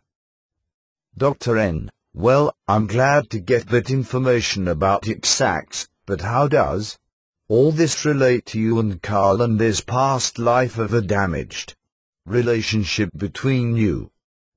S. Patiently, in my life before the last one with Carl I was an orphan and got into some bad habits.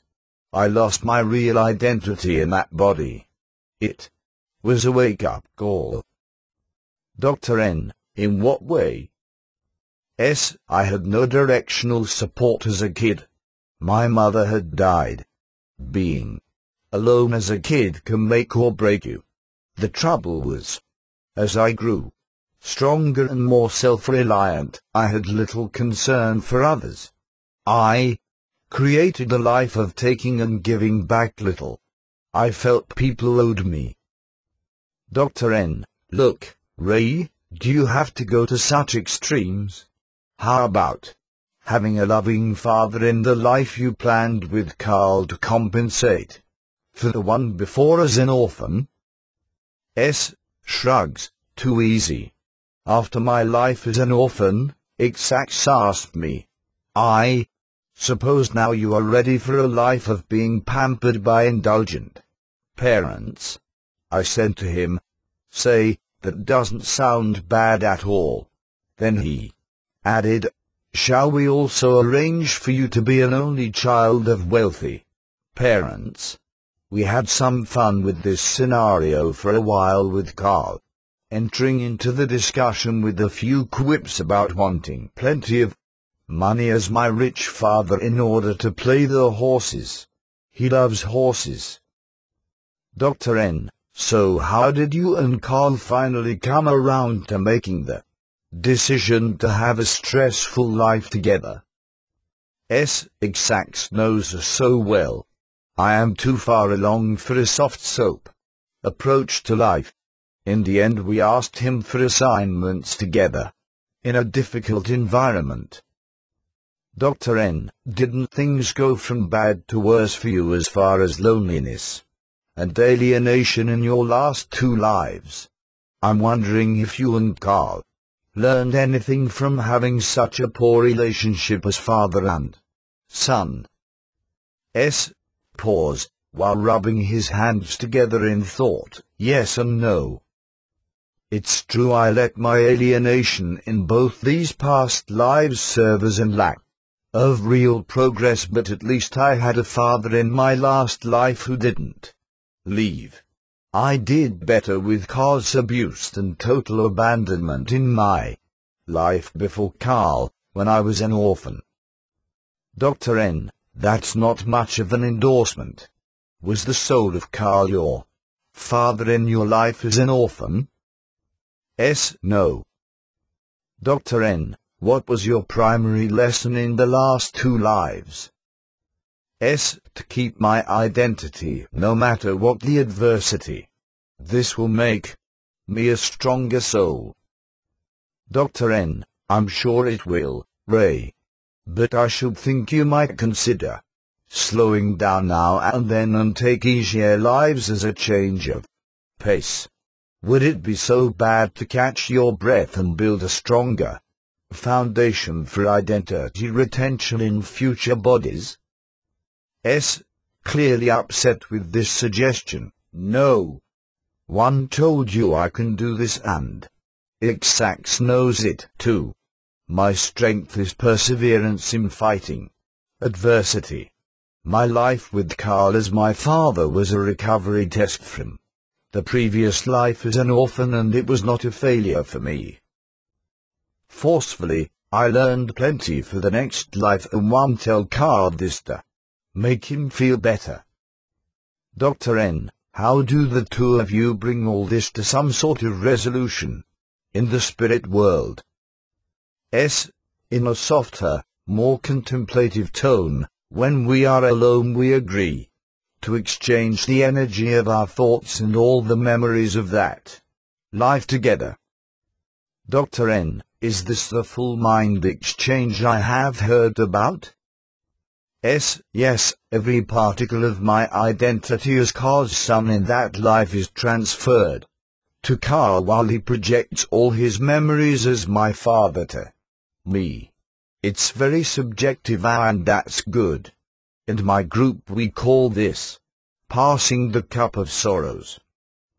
Dr. N, and is each perspective totally honest? S. There can be no deception here. Dr. N, does this exchange last long? S. No, the transfer is brief but complete. Then we know all the trials and burdens, pain and anger rather drifts out from the other's perspective, because it is like actually being inside their old body. We become the other person. Dr. N, does this mind exchange bring forgiveness? S. It is so much more than that. It is an indescribable molding of two minds. We can both experience the circumstances which led the other to make certain choices. I feel Car's lack of fulfillment and he feels mine. Once the exchange is made, it cuts so deep forgiveness toward another isn't necessary. You forgive yourself and then we heal each other. Understanding is absolute. We will try again in a different life until we get it right. After some initial awkwardness in the spirit world following their last lives together, Ray and Carl were relaxed and happy once again in their soul group. This does not mean that Carl's conduct was quickly exonerated in the spirit world. During his life review and evaluation, before he saw Ray, Carl was keenly aware of the excessive pain and hurt he had wrought upon Ray. There are two forces at work here. The first is the potential subversion of the soul's full character by the biophysical attributes of a host body along with the effects of specific environmental influences. The second factor is the role they were each assigned to play out in the stream of karmic causation. Each life is a piece of fabric which makes up the whole tapestry of our existence. If a family member or friend is harsh and uncompromising, or perhaps weak and emotionally distant toward us in life, we are only seeing an external portion of the entire true character of that soul. Role assignments in life all have purpose. If you grew up with a particularly difficult parent, as Ray did with Carl, ask yourself this question: what did I learn at the hands of this person that has given me wisdom I would not possess if he or she had never been in my life? Ray has had his difficulties in his current life with chemical dependency and obsessive behavior. Yet, at age 45, he is drawing on his inner resources and turning things around. From what Ray has told me, getting in touch with his true soul identity in our session together has been very helpful. The soul of Carl is now my client's older brother, who was not easy on Ray when they were growing up. Many of the same relationship patterns are being played out today as in the past. Even so, these two souls have been far more engaged with each other as brothers than they were as father and son. By not burying unpleasant memories in this life, Ray's soul lives in a mentally healthier body. This time around the soul of Anne, a principal player, is Ray's mother rather than a daughter. She provides a different generational dimension to his current life. Gershon Kaufman has written that shame is a kind of soul murder. One of Ray's issues is the handling of shame.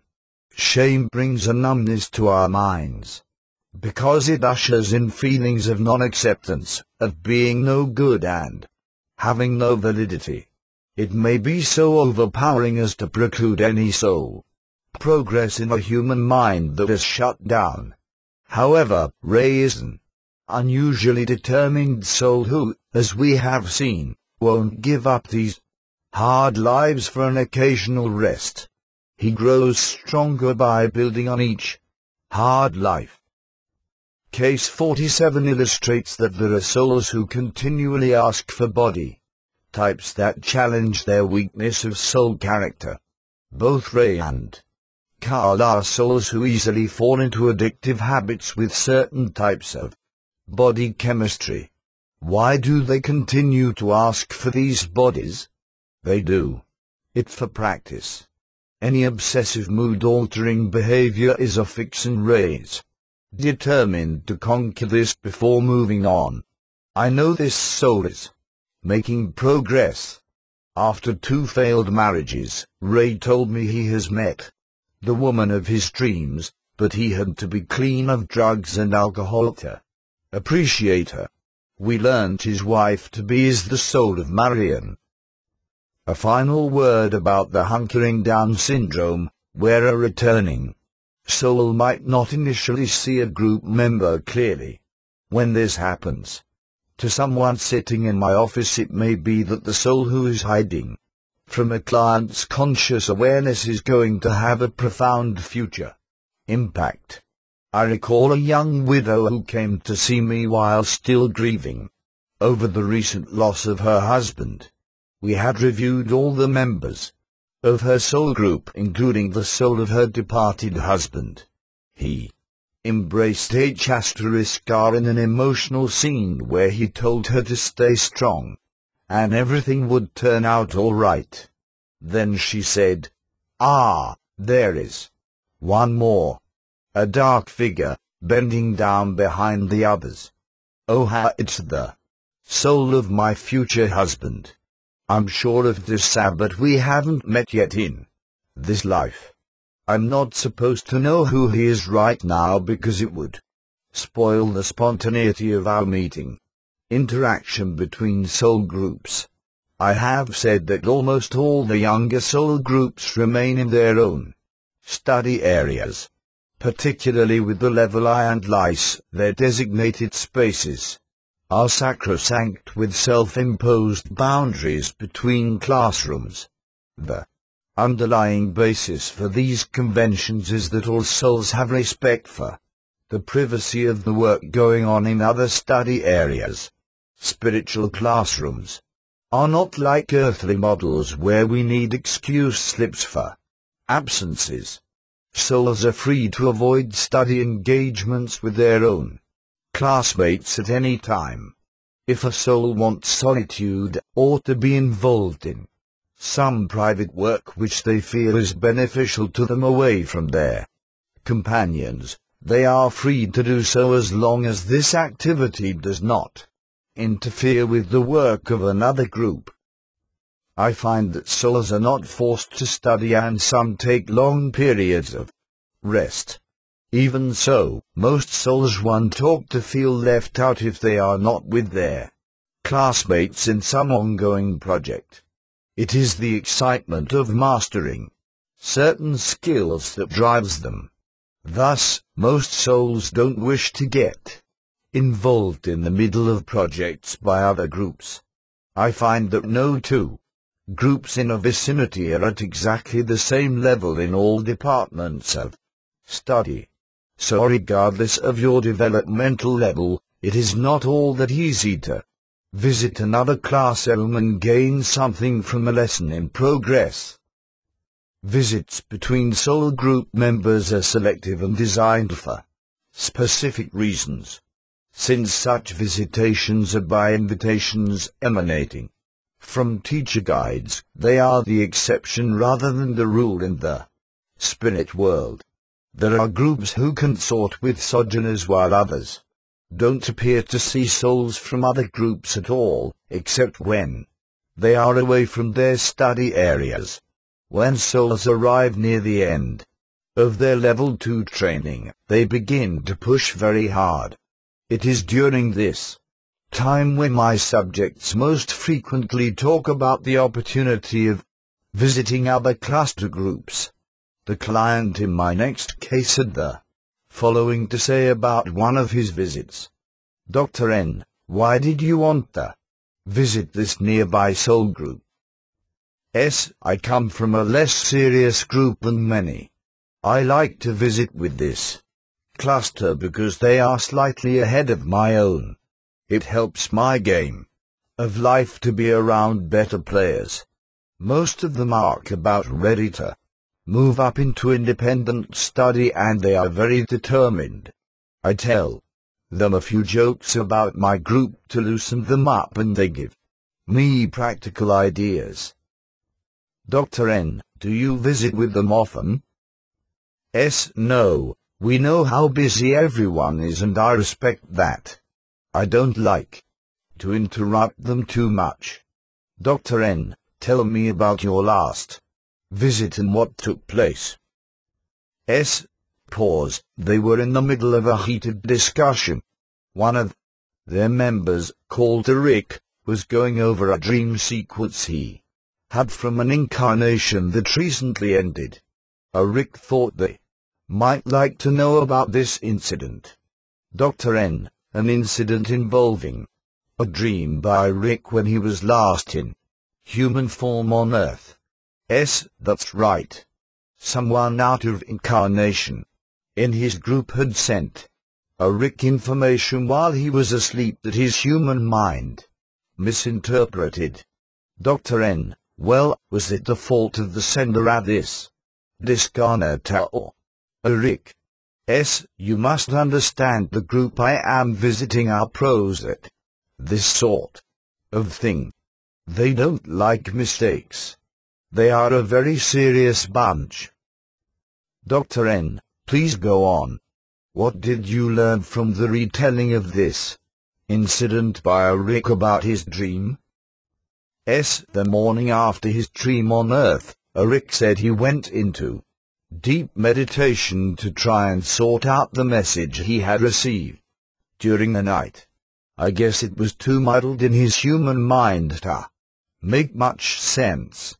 Rick was lightly chiding his friend Dad, the one who sent the message, that he ought to perfect his message sending through dreams. Dr. N, what did the sender of the dream say to Rick? He said in an off-handed way, no, you just translated the information I sent you in an imperfect fashion and then you acted wrongly on your own misinformation. Dr. N, and what did the group you were visiting conclude from this discussion between Rick and his friend? I think everyone decided that even though two souls are very close, the imperfect aspects of the receiving human brain can screw up any transmission. The safe thing for a soul in the spirit world to do is transmit more than once and not rely on one medium, such as the dream state. Also, to keep the messages short and very clear. Dr. N, so, this was a productive visit for you. You learned something? I always do. Mostly I keep quiet and listen with this particular group.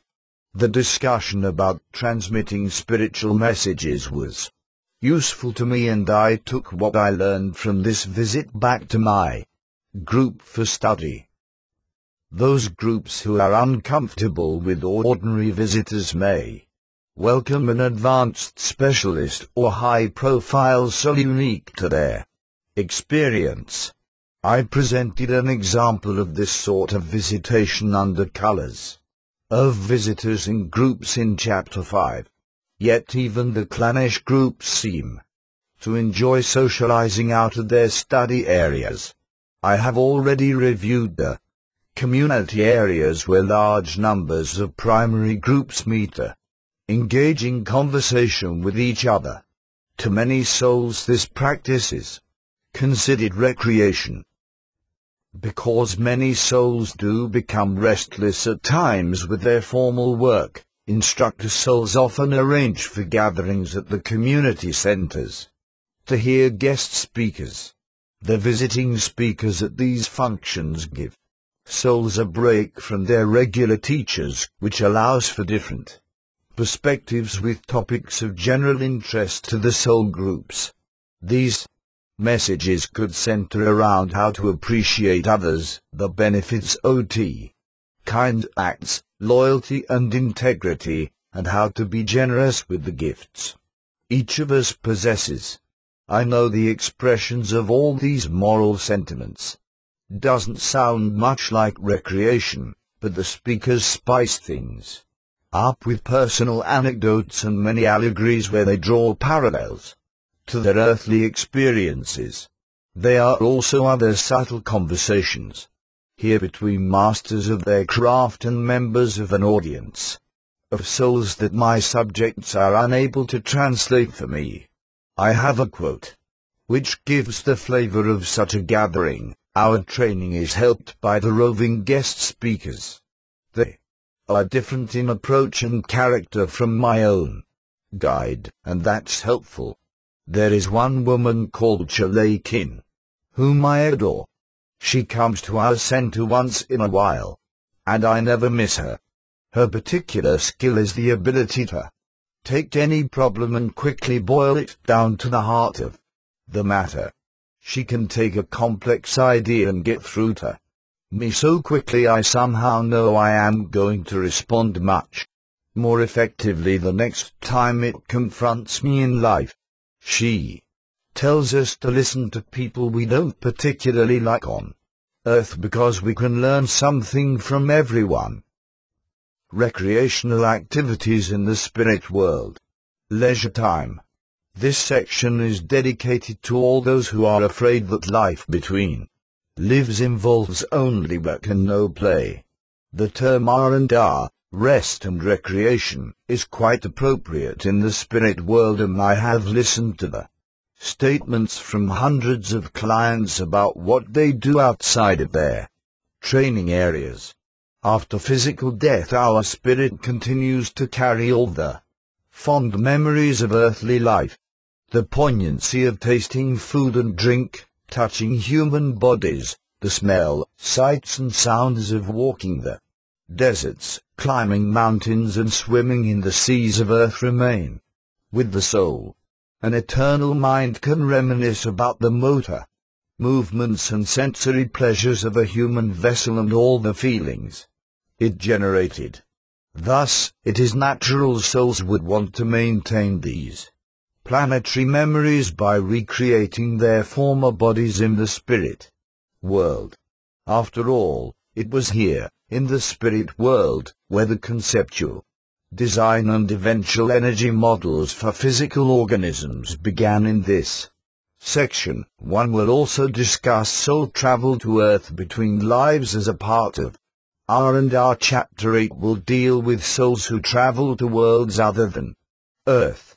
These soul trips could be construed as working vacations for exploration and study, or they could be devoted exclusively to leisure time. The allocation of study versus leisure time on physical and mental worlds away from the soul's home is flexible, depending upon the primary purpose of the trip and the mood of the soul. Since I am devoting this section to soul recreation, my case examples involving trips to Earth and other activities in the spirit world will be confined to soul entertainment. Recess breaks. My subjects differentiate between the shorter breaks from soul study and those involving more recreation time. This is an example from a male client relating a typical intermission from class work. There are 10 people in my group and we separate from each other during the short breaks. I like to wander about, away from our enclosure. One might go down the hall and out into an open area where people from many other groups are milling around and talking. What I like about these casual rest periods is the spontaneity We can easily meet someone who we might like to be paired up with in some way in a future life. It isn't that we talk shop at these breaks, as much as the exposure of just meeting and getting to know other sorts of souls. Of course, there is always the fun of bumping into someone from a past life who we haven't seen in a while and comparing notes.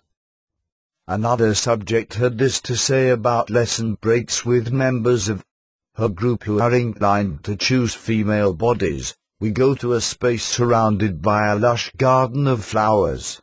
It has a beautiful pool with vibrating, restorative liquid energy. It is shallow so we can wade rather than actually swim. We float around as water nymphs and tell each other funny stories about our lives. In those groups where souls are not yet fully androgynous, I do hear about gender-oriented recreational activities. This does not surprise me. As one have said before, the younger souls are inclined toward one gender when they incarnate on Earth. One subject said to me, during our picnics at the breaks, my women friends and I flirt with some of the male-oriented souls from other groups close by us. We threaten to become their wives in the next life if they don't behave quiet solitudes and are. Because the work activities of soul groups is demanding, there are souls who prefer settings of solitude during their off time. We all know people who prefer to be alone rather than socialize. Many of us become so distracted by the hectic roles we play in life, it is difficult to learn who we really are. Under case 22 in chapter 4,1 referred to souls of solitude, who require a lengthy period of adjustment alone after particularly hard lives. These souls are not usually the monastically oriented beings who require steady doses of solitude throughout their existence. Certainly, most souls rejuvenate well with some solitude.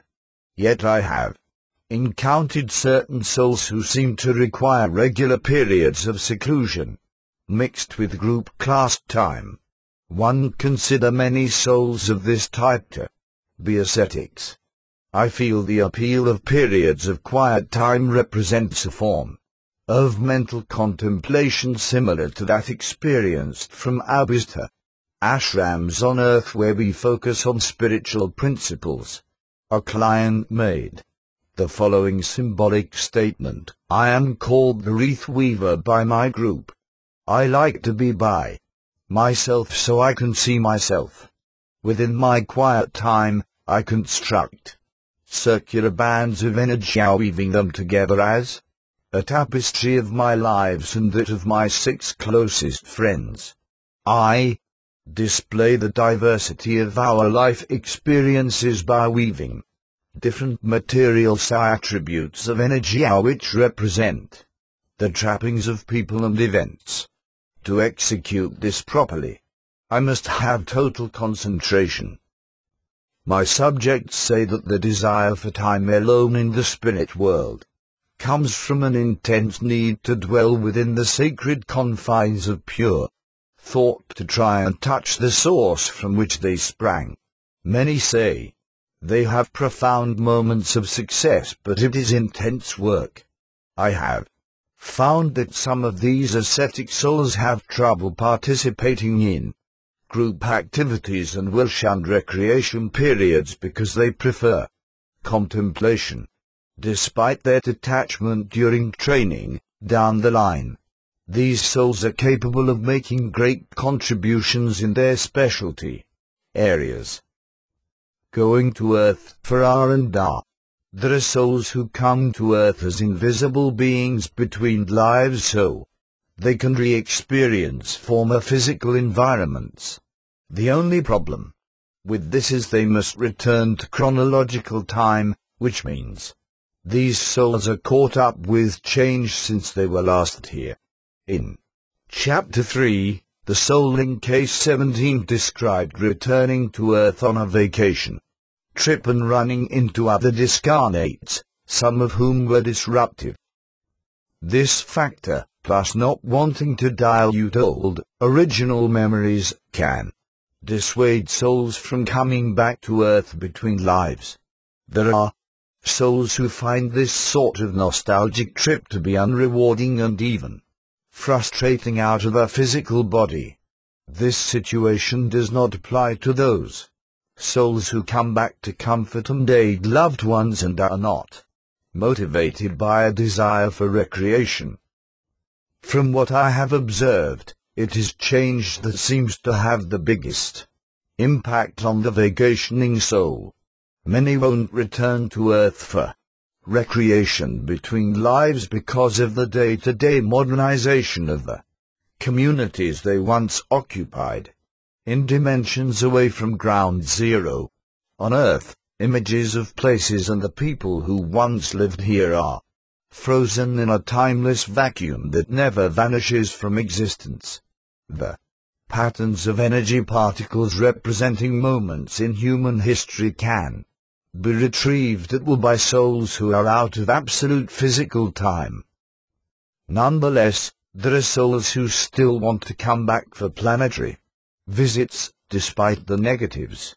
My next case is one of those souls who enjoys roaming around his old haunts on Earth.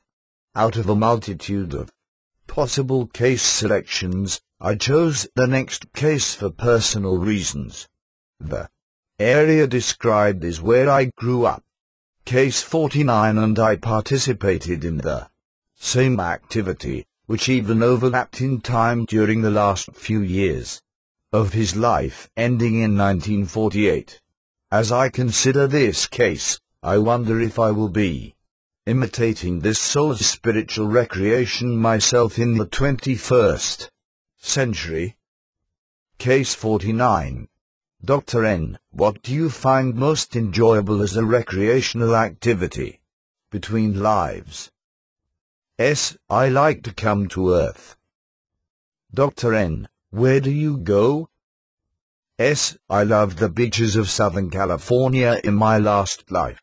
So I returned to sit on the sand in the sun, walk the beach among the sea gulls, and be in the surf. My passion for the waves have the feeling of movement and the crashing foam. Dr. N. How can you fully experience all this at the beach without a physical body? S. I take just enough energy with me for the experience, but not enough to be seen. Dr. N. I have been told that on many recreation jaunts a soul might take 100% of their energy. What do you do?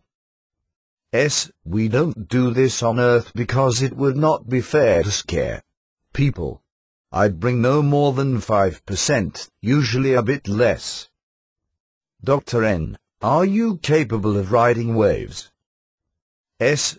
Laughing. Absolutely. Why do you think I come? I also soar with the birds and play with dolphins.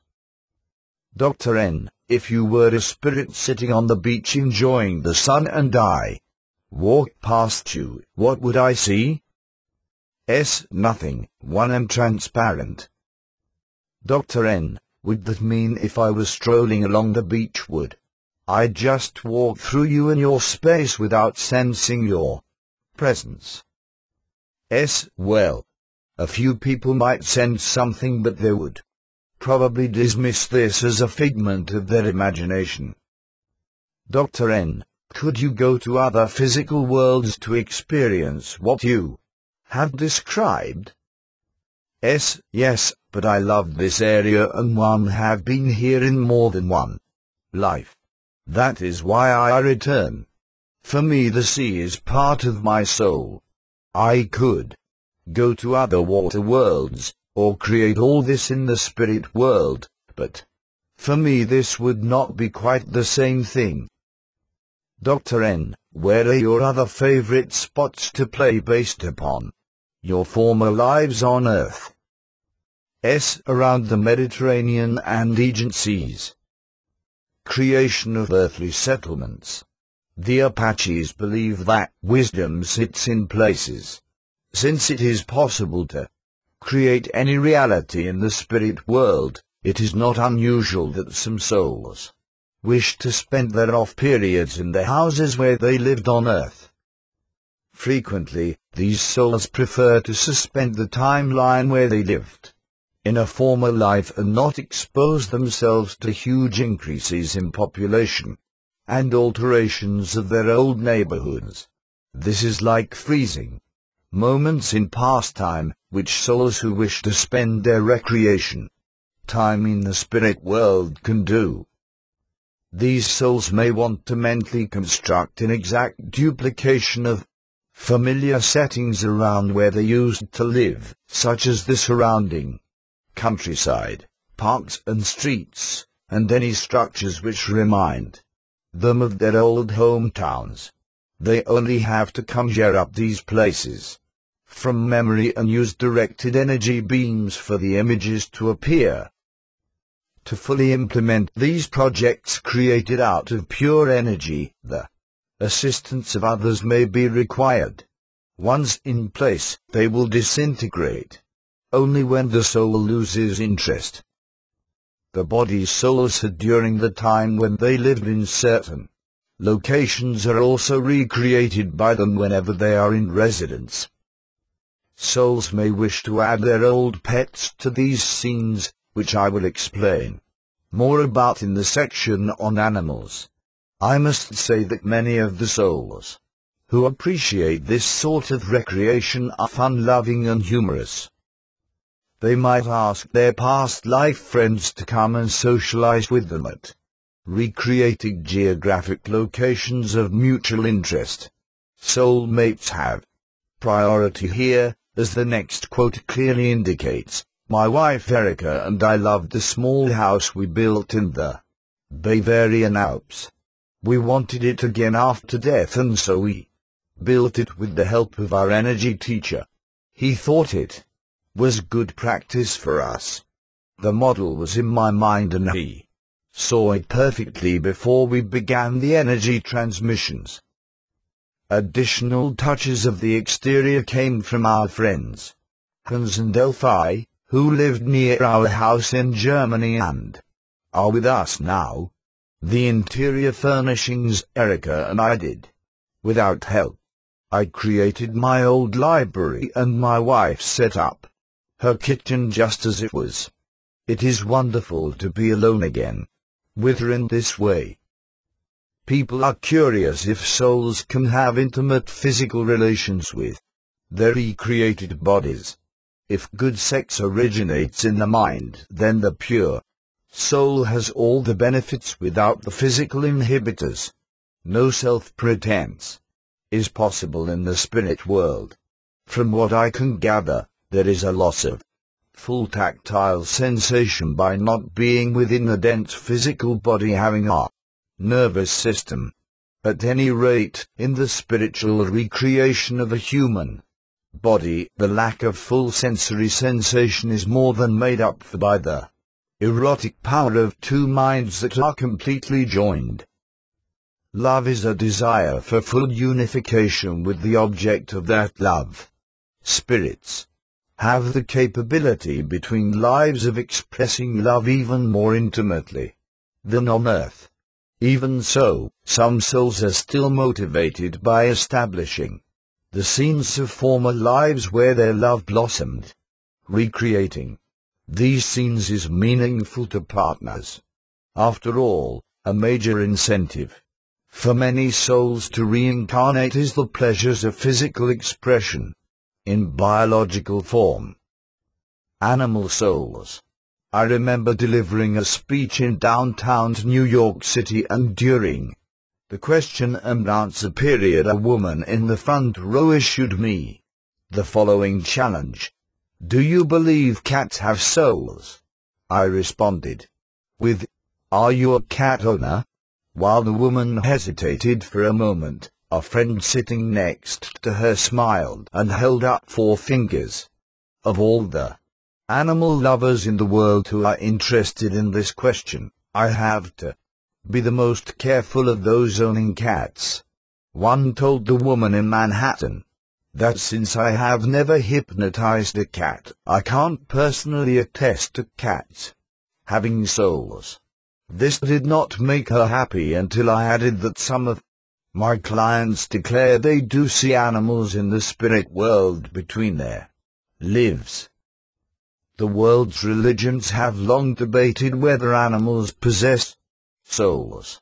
Eastern religions, such as Judaism, say animals' souls are equal to those of humans. In Judaism there are different levels of the soul, with the lowest being animals and the highest humans. Muslims hold that animals do have spirits, but those souls are not immortal because animals cannot rationally choose between heaven and hell. The Christian religions reserve the eternal soul only for righteous human beings. Pet owners who interact with their animals project much of their own spiritual energy toward these creatures, which is reciprocated in different ways depending upon the type of animal and its personality. Do these traits represent a soul? We know that animals think, but we are not sure of the degree of that thought. Dogs are protective, cats are resourceful, and dolphins have complex speech patterns. Does any sort of rational thought, or the lack of it, establish a criteria for animals having souls? Anyone who has pets will tell you that animals have individual personalities, feelings, and even a sense of the needs of their owners. We know animals provide comfort during our bereavement and physical illnesses. Pets have the capacity to lift our spirits and foster healing, while providing us with love and companionship without reservations. For those people who think that animals are mere sentient beings who only have instinctual sensations, I would say that if animals have thought perceptions, then they have individualized energy at some level. My subjects report that every animal has its own particular classification of intelligent energy, and human souls don't move up and down the ladder from one form to another. These energy particles range from complex life forms, as in the case of chimps, to the simple structures. Despite the repudiation of transmigration by my subjects, perhaps all organic and inorganic matter projects vibrational energy on Earth and probably relates to one another in a purposeful way. I have been told by clients who have had connections with a variety of animals in the spirit world that all of them do indeed have some sort of soul energy. They are not like human souls and also differ from one another. After death, the energy from these animals reportedly exists in different spheres from that of the human soul. To the person in trance, spheres are spaces, each having their own specific patterns and functions. I have had a number of informative reports about animal souls in the spirit world. My next case is a good example from a subject whose name is Kimoy. Case 50. Dr. N. Kimoy, what do you like to do for recreation? Frankly, when I'm a rather quiet, unsocial soul, and I enjoy doing two things. I garden and play with animals during the time I am away from my group. Dr. N. Do you actually grow things in the spirit world? Creating living things from energy is one of our important exercises here. Dr. N. Tell me about playing with the animals. I have a dog and cat as well as a horse. These are my pets from the last life. Dr. N. Do they just appear when you want them? No, I must call for them as they don't normally live in our spaces. Here. I can't go to their place. An animal caretaker brings them to me. We call them trackers.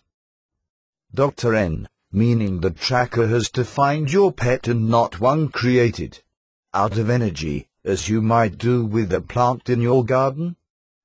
S. Absolutely. Dr. N, do animals have souls, Kimoy? S. Yes, of course they do, but in many varieties. Dr. N, what is the difference between animal and human souls? S. The souls of all living things have different properties. Animal souls have smaller particles of energy, less volume, and are not as complex and multifaceted as the human soul. Dr. N, what other differences do you know about between the souls of humans and that of animals? S. The main difference, other than size and capacity, is that animal souls are not ego-driven. They are not overwhelmed by identity issues as we are. They also accept and blend with their environment, rather than fighting to control it like human beings. Stops and then adds, we can learn from them. Dr. N, you said that animal souls had their own domain in the spirit world. How then are you able to associate with them even with the help of a caretaker soul? S. Perplexed with me, they have sensory energy on earth like us. We share their physical existence. So why not the mental? Dr. N, well, Kimoy, you did say they have a different arrangement of properties than our intelligent energy. S. So do my plants, but I am not denied their company if I wish it. Dr. N, you mentioned that you play with your dog. Can plant energy become dog energy? S. No, because each form of life does have its own assortment of energy. This energy does not cross the line into another physical form on the same planet. Dr. N, does this mean a cat won't transmigrate into a higher form of life, and a human being will not become a lower form, say in the body of a cat, in a future life? S. Yes, that's right. Energy is created and assigned to certain physical and mental forms. Dr. N, why is that, do you think? S. Laughs at me. I don't know about the grand design here, except that mixing soul types is not expedient. Dr. N, tell me, Kimoy, do you see the animal souls of your pets in groups such as that of your own soul group? S. Like I said, I don't go to their places. They have no need to call for us to come to them. I can't tell you about these areas except to say the animal caretaker told me there is a general division of land, air and water groups. Dr. N, are any connected with each other in the spirit world? S. It is our understanding that whales, dolphins and seals are together, crows and hawks at horses and zebras at that sort of thing. Animals have their own connections with community bonding by general species that we are not supposed to understand. At least I don't. Dr. N, well, ? S. Breaks in, I guess if we needed to know we would be told. Dr. N, okay, now let's go back to your original statement about playing with your pets during recreation time. Could you have a wild animal such as a wolf? S. Only if the wolf was domesticated. Dr. N, can you explain this to me, Kimoy? S. Subject frowns in concentration. The associations with animals need to be productive in certain settings for us to be the motivated to work with certain life forms. My dog on earth can be with me within my spiritual property where I build my house and garden, because it is natural for him to be here. He belongs with me because we were bonded playmates. Our mutual love and respect for each other on earth is being renewed because it is good. There is beauty in this for both of you, so this must be why it is permitted. Dr. N, could you differentiate between the soul of a domesticated animal on earth and one that was wild? S, I think so. As I said, animal souls are much less complicated than human souls.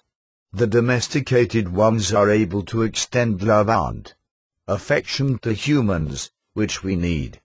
The wild animal souls are not as focused in this area and don't understand us very much at all.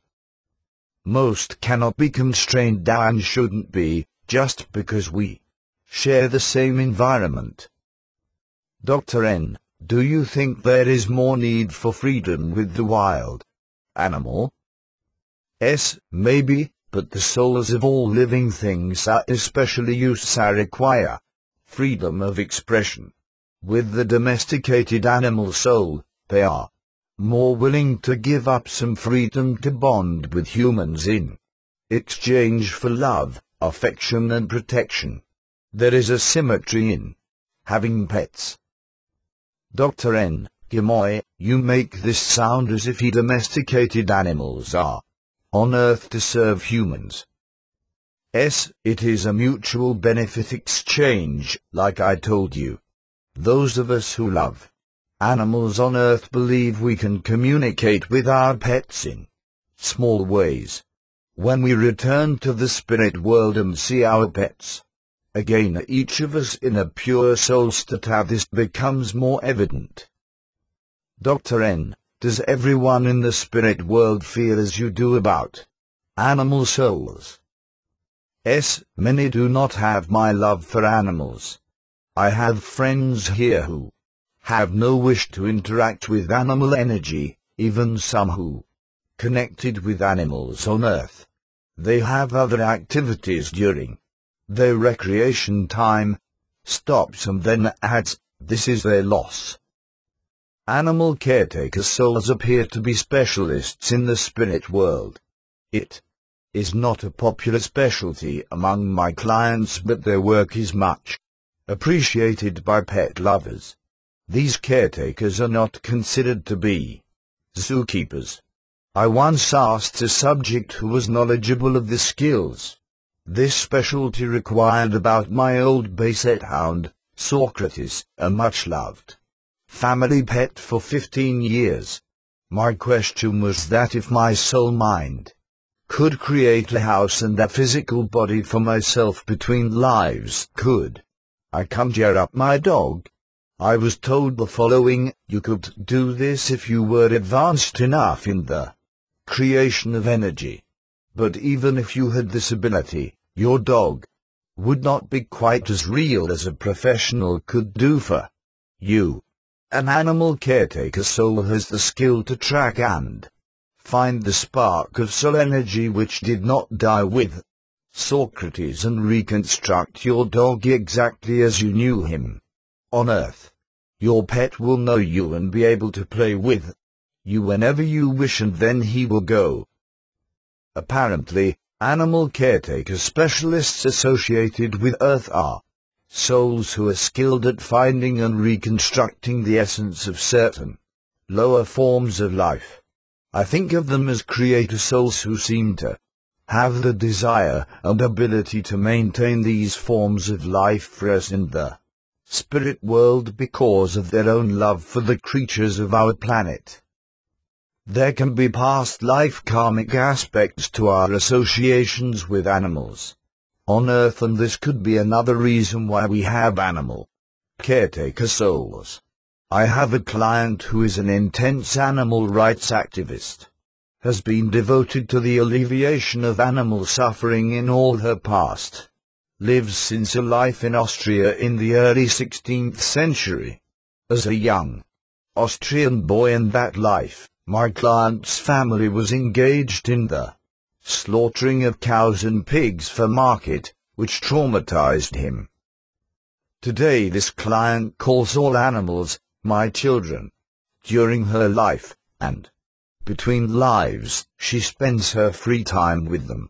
She also molds with Their energy in a place called the space of transformation used to increase her perception of their consciousness. Kimoy essentially told me the same thing when she said in her session, "I enter this chamber, which is a field of programmed animal energy that allows me to feel what they feel. This gives me insight about animals on Earth." For both these clients, this activity represents learning as much as recreation. The space of transformation. During their long apprenticeship of training, souls are able to study and practice many arts. One of these areas of instruction, which I wrote about in Journey of Souls, is a sphere of soul transformation. Many souls, both young and old, can learn much from entering this enclosure. Between lives, the young are introduced to certain arts here that might interest them, while the older souls can hone their existing skills further. When I describe this space to people, I use an analogy of the holodeck on a spacecraft in the Star Trek television series. While there are similarities in the concept, the space of transformation goes much further than being a room of simulations. The space of transformation is not limited to permitting souls to get inside the energy of animals. Here the soul can become any animate or inanimate object familiar to them. In order to capture the essence of all living and even non-living things on Earth, souls are able to mold with multiple substances. This would include fire, gas and liquids. They may also become totally amorphous in order to mold with a feeling or emotion, to become one with that state. I have listed the space of transformation under recreation because the average soul begins to use this space for the sheer enjoyment of energy shape-shifting. However, many souls I have worked with prefer to engage in these exercises in actual physical settings on other worlds. This will be covered in the next chapter. As I mentioned, all these activities have the potential to go far beyond recreation for most souls. The next short case is an illustration of how the space of transformation tempers and strengthens the soul-mind in a process of mental annealing. Case 51. Dr. N, why have you come to the space of transformation? S. There are periods when I am away from my soul group and I wish to experience what this room has to offer. I enter the energy screens here to absorb my energy into the strata of compassion. I am drawn to this energy stream. It is part of my soul. Dr. N, please explain this stream of energy to me. S. They are specific belts of purified energy. I blend with the one of compassion. Dr. N, who creates this particular belt for you in this space? S. I don't know. I enter and mentally concentrate on what I want and it is provided for me. As I practice, the more potent this energy gets, and the more benefit I receive. Dr. N, I don't see why it is necessary for you to come to this place to experience compassion when you can get that from going to Earth. S. Yes, but you must understand that when I go to Earth and devote my energy to the healing of others, my energy loses much of its integrity by the end of my life. This is because one am inexperienced as a full-fledged healer. Drive. N. Well, if you are here for that sort of rejuvenation, why don't you give me a more precise example of what you do in the space of transformation? S. Takes a deep breath. I can identify pain, but in order to diffuse it in the human body I assimilate it. This eventually makes me ineffective. I become a sponge rather than a mirror of light. Here I can practice my art. I learned to manipulate my energy rather than absorb pain. The energy belt of compassion is like a liquid pool where I can swim and become part of the emotion in an experience which is so subjective I cannot describe it to you. It assists me in working on calmness within a sea of adversity. It is wondrous. It is alive. Listening to stories about the space of transformation gives me the impression the experience is euphoric. Whether these psychic pools of concentrated energy, which appear to transform souls for a time, are real or simulated from my frame of reference is moot. This is because, while my clients see the spirit world as ultimate reality, they call this space one of altered reality. There is one constant criterion that helps me differentiate these concepts in my mind. Working models of reality, which are temporary and will eventually die, are illusory. The eternal world of the soul that analyzes and evaluates this process appears to my subjects as a permanent state of consciousness. The space of transformation is a creation for spiritual development. Dancing, music and games. There are still people in the world living in remote settings who engage in spiritual dancing and singing that is important to their cultural life. Many years ago, I was privileged to watch and participate one night in the singing and dancing of a tribe of Lahu natives. These were Burmese hill people living deep in the mountains along the Burma-Thai border. I was with a small group of Westerners who were the first outsiders to be taken to see this particular isolated tribe. The trek was difficult, taking us through jungles and across mountain ranges. The experience was mystical. When my subjects described the way they expressed their inner being in the spirit world through dance movements combined with music, I think of the Lahu people. The Lahu are animists who believe that all natural phenomena have souls and manifest a personal spiritual force. Many societies had these beliefs in ancient times, long before the rise of major religions. My clients explained that when groups of souls engage in this form of recreation, they are elements of ritualism and a celebration of a sacred source.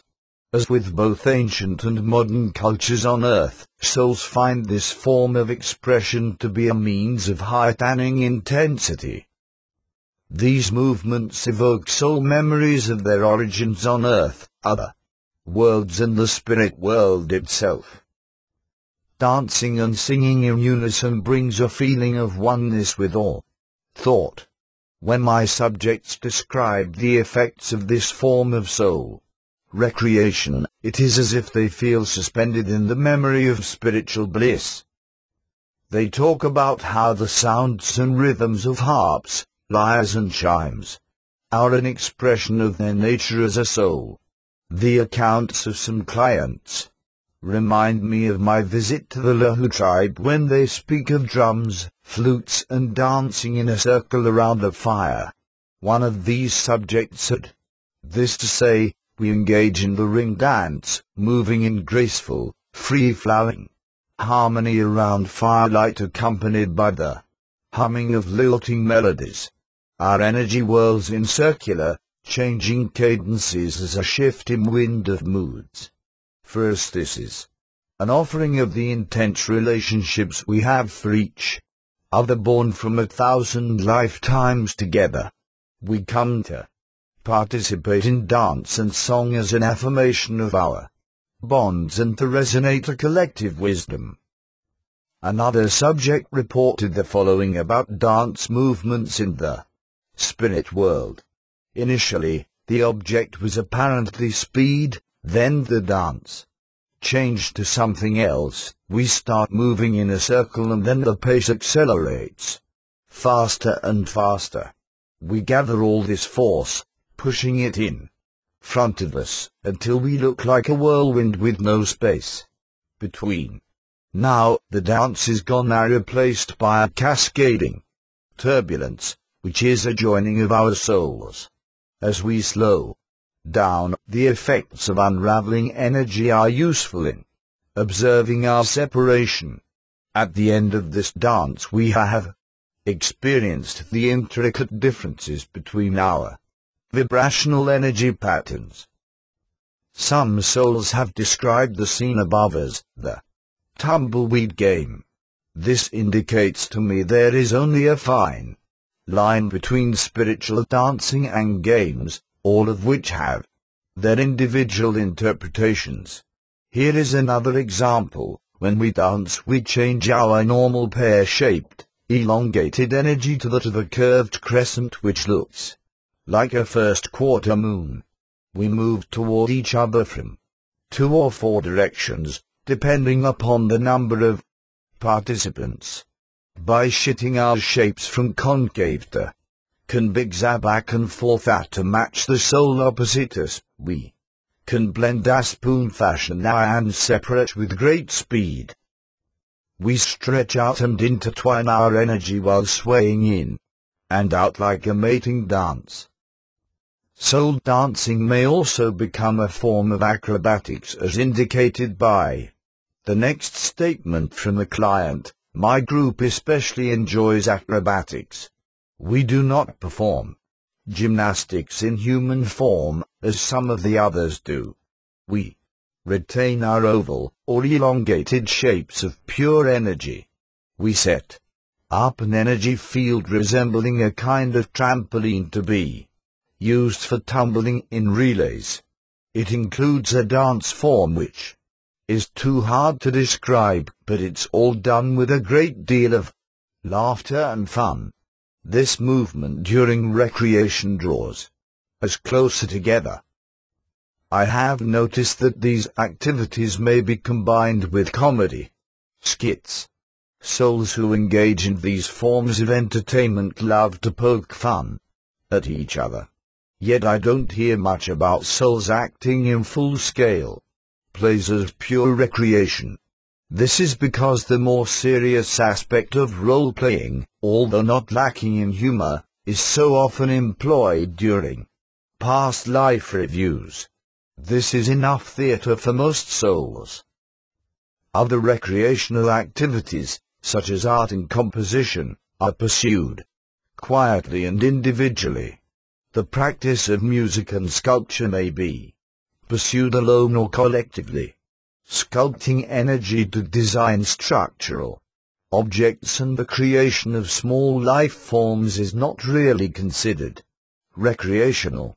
They represent an integral part of task-oriented classroom instruction, although, as we have seen, these activities can be overlapped with leisure time. Music is in a special category all its own as far as almost universal soul appeal. Unlike Earth, where so many of us are unable to learn to play a musical instrument or sing, as souls we seem to be able to engage in these activities effortlessly. Melodic sounds are often heard throughout the spirit world by my subjects in spaces that are not recreational. Within the context of R&R, music is enjoyed by souls directly or interwoven into subtle frameworks for drama, dancing, and even games. From my research, I have come to believe that more than any other medium, music uplifts the soul with ranges of notes far beyond what we know on Earth. There seems to be no limit to the sounds used in the creation of music in the spirit world. People in deep hypnosis explain that musical thought is the language of souls. The composition and transmission of harmonic resonance appears to relate to the formation and presentation of spiritual language. Far beyond musical communication, I'm told spiritual harmonics are the building blocks of energy creation and soul unification. Many souls enjoy singing in the spirit world, but it took me years to find a soul who is a musical director. My next case is a subject who has had a multitude of past lives where he was connected to music in one form or another. In his last life he was an Italian opera singer in the 1930s. Case 52. Dr. N. What is your major recreational activity in the spirit world? S. To create music. Dr. N. You mean with musical instruments? S. Oh, there is always theta. You can pull any instrument out of thin air and play it. But, for me, there is nothing more satisfying than creating a choir.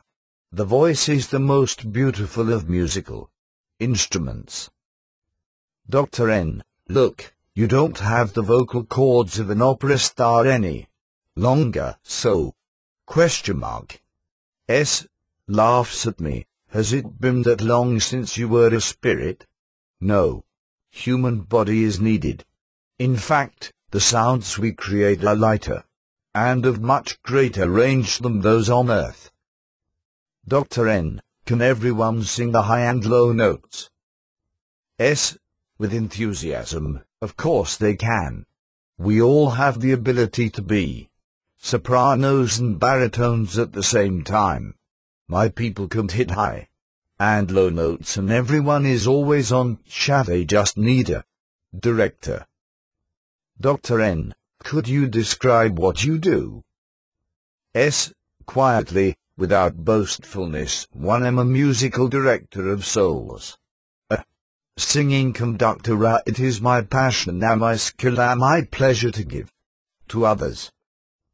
Dr. N. Are you better at this than other souls because of your musical talent in your past life as an opera singer? S. Oh, I suppose that one follows the other, but not everyone is as focused on music as I am. Some souls in musical groups may not be paying attention to the entire score. Smiles, because of the musical range possessed by souls. They need a director to keep all these virtuosos on track. After all, this is recreation for them. They want to have fun as well as produce beautiful music. Dr. N. So, you enjoy working with choirs rather than an orchestra? S. Yes, but we mix it up to make the singing come together. When spirits apply themselves to instruments and voice sounds, it's wonderful. It's not stray notes. The harmonic meshing of musical energy reverberates throughout the spirit world with indescribable sounds. Dr. N. Then all this is vastly different from working with the choir on earth. S. There are similarities, but here you have so much talent because every soul has the capability for perfection of musical sound. There is high motivation. Souls love this form of recreation, especially if they wanted to be able to sing on earth but sounded like frogs. Dr. N. Do you bring souls from groups other than your own to be in this heavenly choir? S. Yes, but lots of groups like to sing opposite each other and see who can be the most innovative. Dr. N. If you were to look into the deeper motivations for souls, can you help me understand why music is so important for them in the spirit world? S. It takes you to new mental levels, moving your energy, communicating in unison with large numbers of other souls. Dr. N. How large a choral group do you direct? S. I am partial to small groups of around 20, although there are hundreds of souls from many groups who are available for me to direct. Dr. N. Large groups must be a great challenge for you. S. Taking a deep breath, their range is staggering. Vibrations pouring out in many directions. Everyone hitting incredibly high and low notes without warning while I am struggling with their cues. And yet it's all pure rapture. I will finish this section on recreation with a list of the most popular games souls play in the spirit world. One of my reasons for presenting the lighter side of soul socialization is to exemplify the differences between group study time and that of recreation. I have previously discussed the clannishness and rather insular attitudes of some soul groups. I do not wish my readers to assume this is a representation of the outsider-insider mentality that we so often see in cultural groups. On Earth, there is no jealousy, mistrust or prejudice between spirit groups. While the younger souls are conditioned to be centered on their own training groups, this does not mean these souls see themselves as being all that different from other groups. Xenophobia does not exist in the spirit world. The information I have about how spirits from many groups play games together is one way I have of demonstrating the nature of soul behavior. Nevertheless, at my lectures, I do feel the necessity of being cautious in offering too many details about spiritual games. There are people who believe matters of life after death are far too serious for such frivolities. A few have even commented that my speaking about recreation detracts from the rest of what I have to say about soul life. Despite these criticisms, I consider it more important that the public is aware that afterlife is not so dreadfully serious that souls cannot have fun. The spiritual games I have encountered are never strictly enforced by monitors nor directed by team captains. In fact, the rules are loosely interpreted. There are elements of playful competition but without the emotional aggression one sees in sports on Earth. Spiritual games are not played with the objective that somebody wins while others lose. Games are vigorous and carefree at the same time. Our guides encourage game participation as a means of practicing energy movement, dexterity, and group thought transmission. On the other hand, I have had subjects whose groups do not participate in games in the spirit world. Their separateness is always respected. This is especially true with the more advanced souls who are so engaged in other forms of energy training that game playing would be a detraction. There is a remarkable consistency to game descriptions by subjects in hypnosis. While we can take the memory of a game with us to the spirit world, it is my belief that certain games with origins in the afterlife are brought to earth and modified from unconscious memory for use in a physical body. The reader can be the judge of the most likely game origins from the following quotes. I will start my list of a few popular games with what appears to be a form of tag. We chase around trying to catch each other by flowing fast in straight lines and then maintaining that speed when turning sharply. The more maneuverable spirits are able to double back, stop and start again quickly without getting caught. Simple interpretations of tag and other games may be combined with music and dancing. In these versions, especially with the young souls, will chase each other into areas that have been defined as personal playgrounds. I love the meadows with trees to climb and tall grass where we can roll around chasing after each other and playing leapfrog. We can also shape-shift into objects to make our games more interesting. There is a game I hear quite a bit about which reminds me of a kind of dodgeball, where large numbers of souls line up opposite each other and throw bolts of energy. One can also recognize elements of keep away and volleyball in the descriptions of this game called bolt banging, which requires quick position adjustments and dexterity. In our game of bolt banging, we line up in two long lines, opposite each other. We create balls of energy and throw them high over an imaginary line or fire them in straight or low trajectories at the opposing players. We must stay in a confined area to exchange bolts without slowing our momentum. At first it's easy to get out of the way while making your own bolts at the same time. Then the tempo increases and our play area looks like a hailstorm. When our bolts are flying around, they can be dodged or caught and thrown back. The object is not to be inadvertently hit by a bolt. A player who is sacked is not out at, he just tries harder to be more agile. We feel the complexities of each soul carried in the bolts which hit us. Another high-velocity game is something akin to Red Rover, or perhaps bumper cars, where souls line up opposite each other in a square.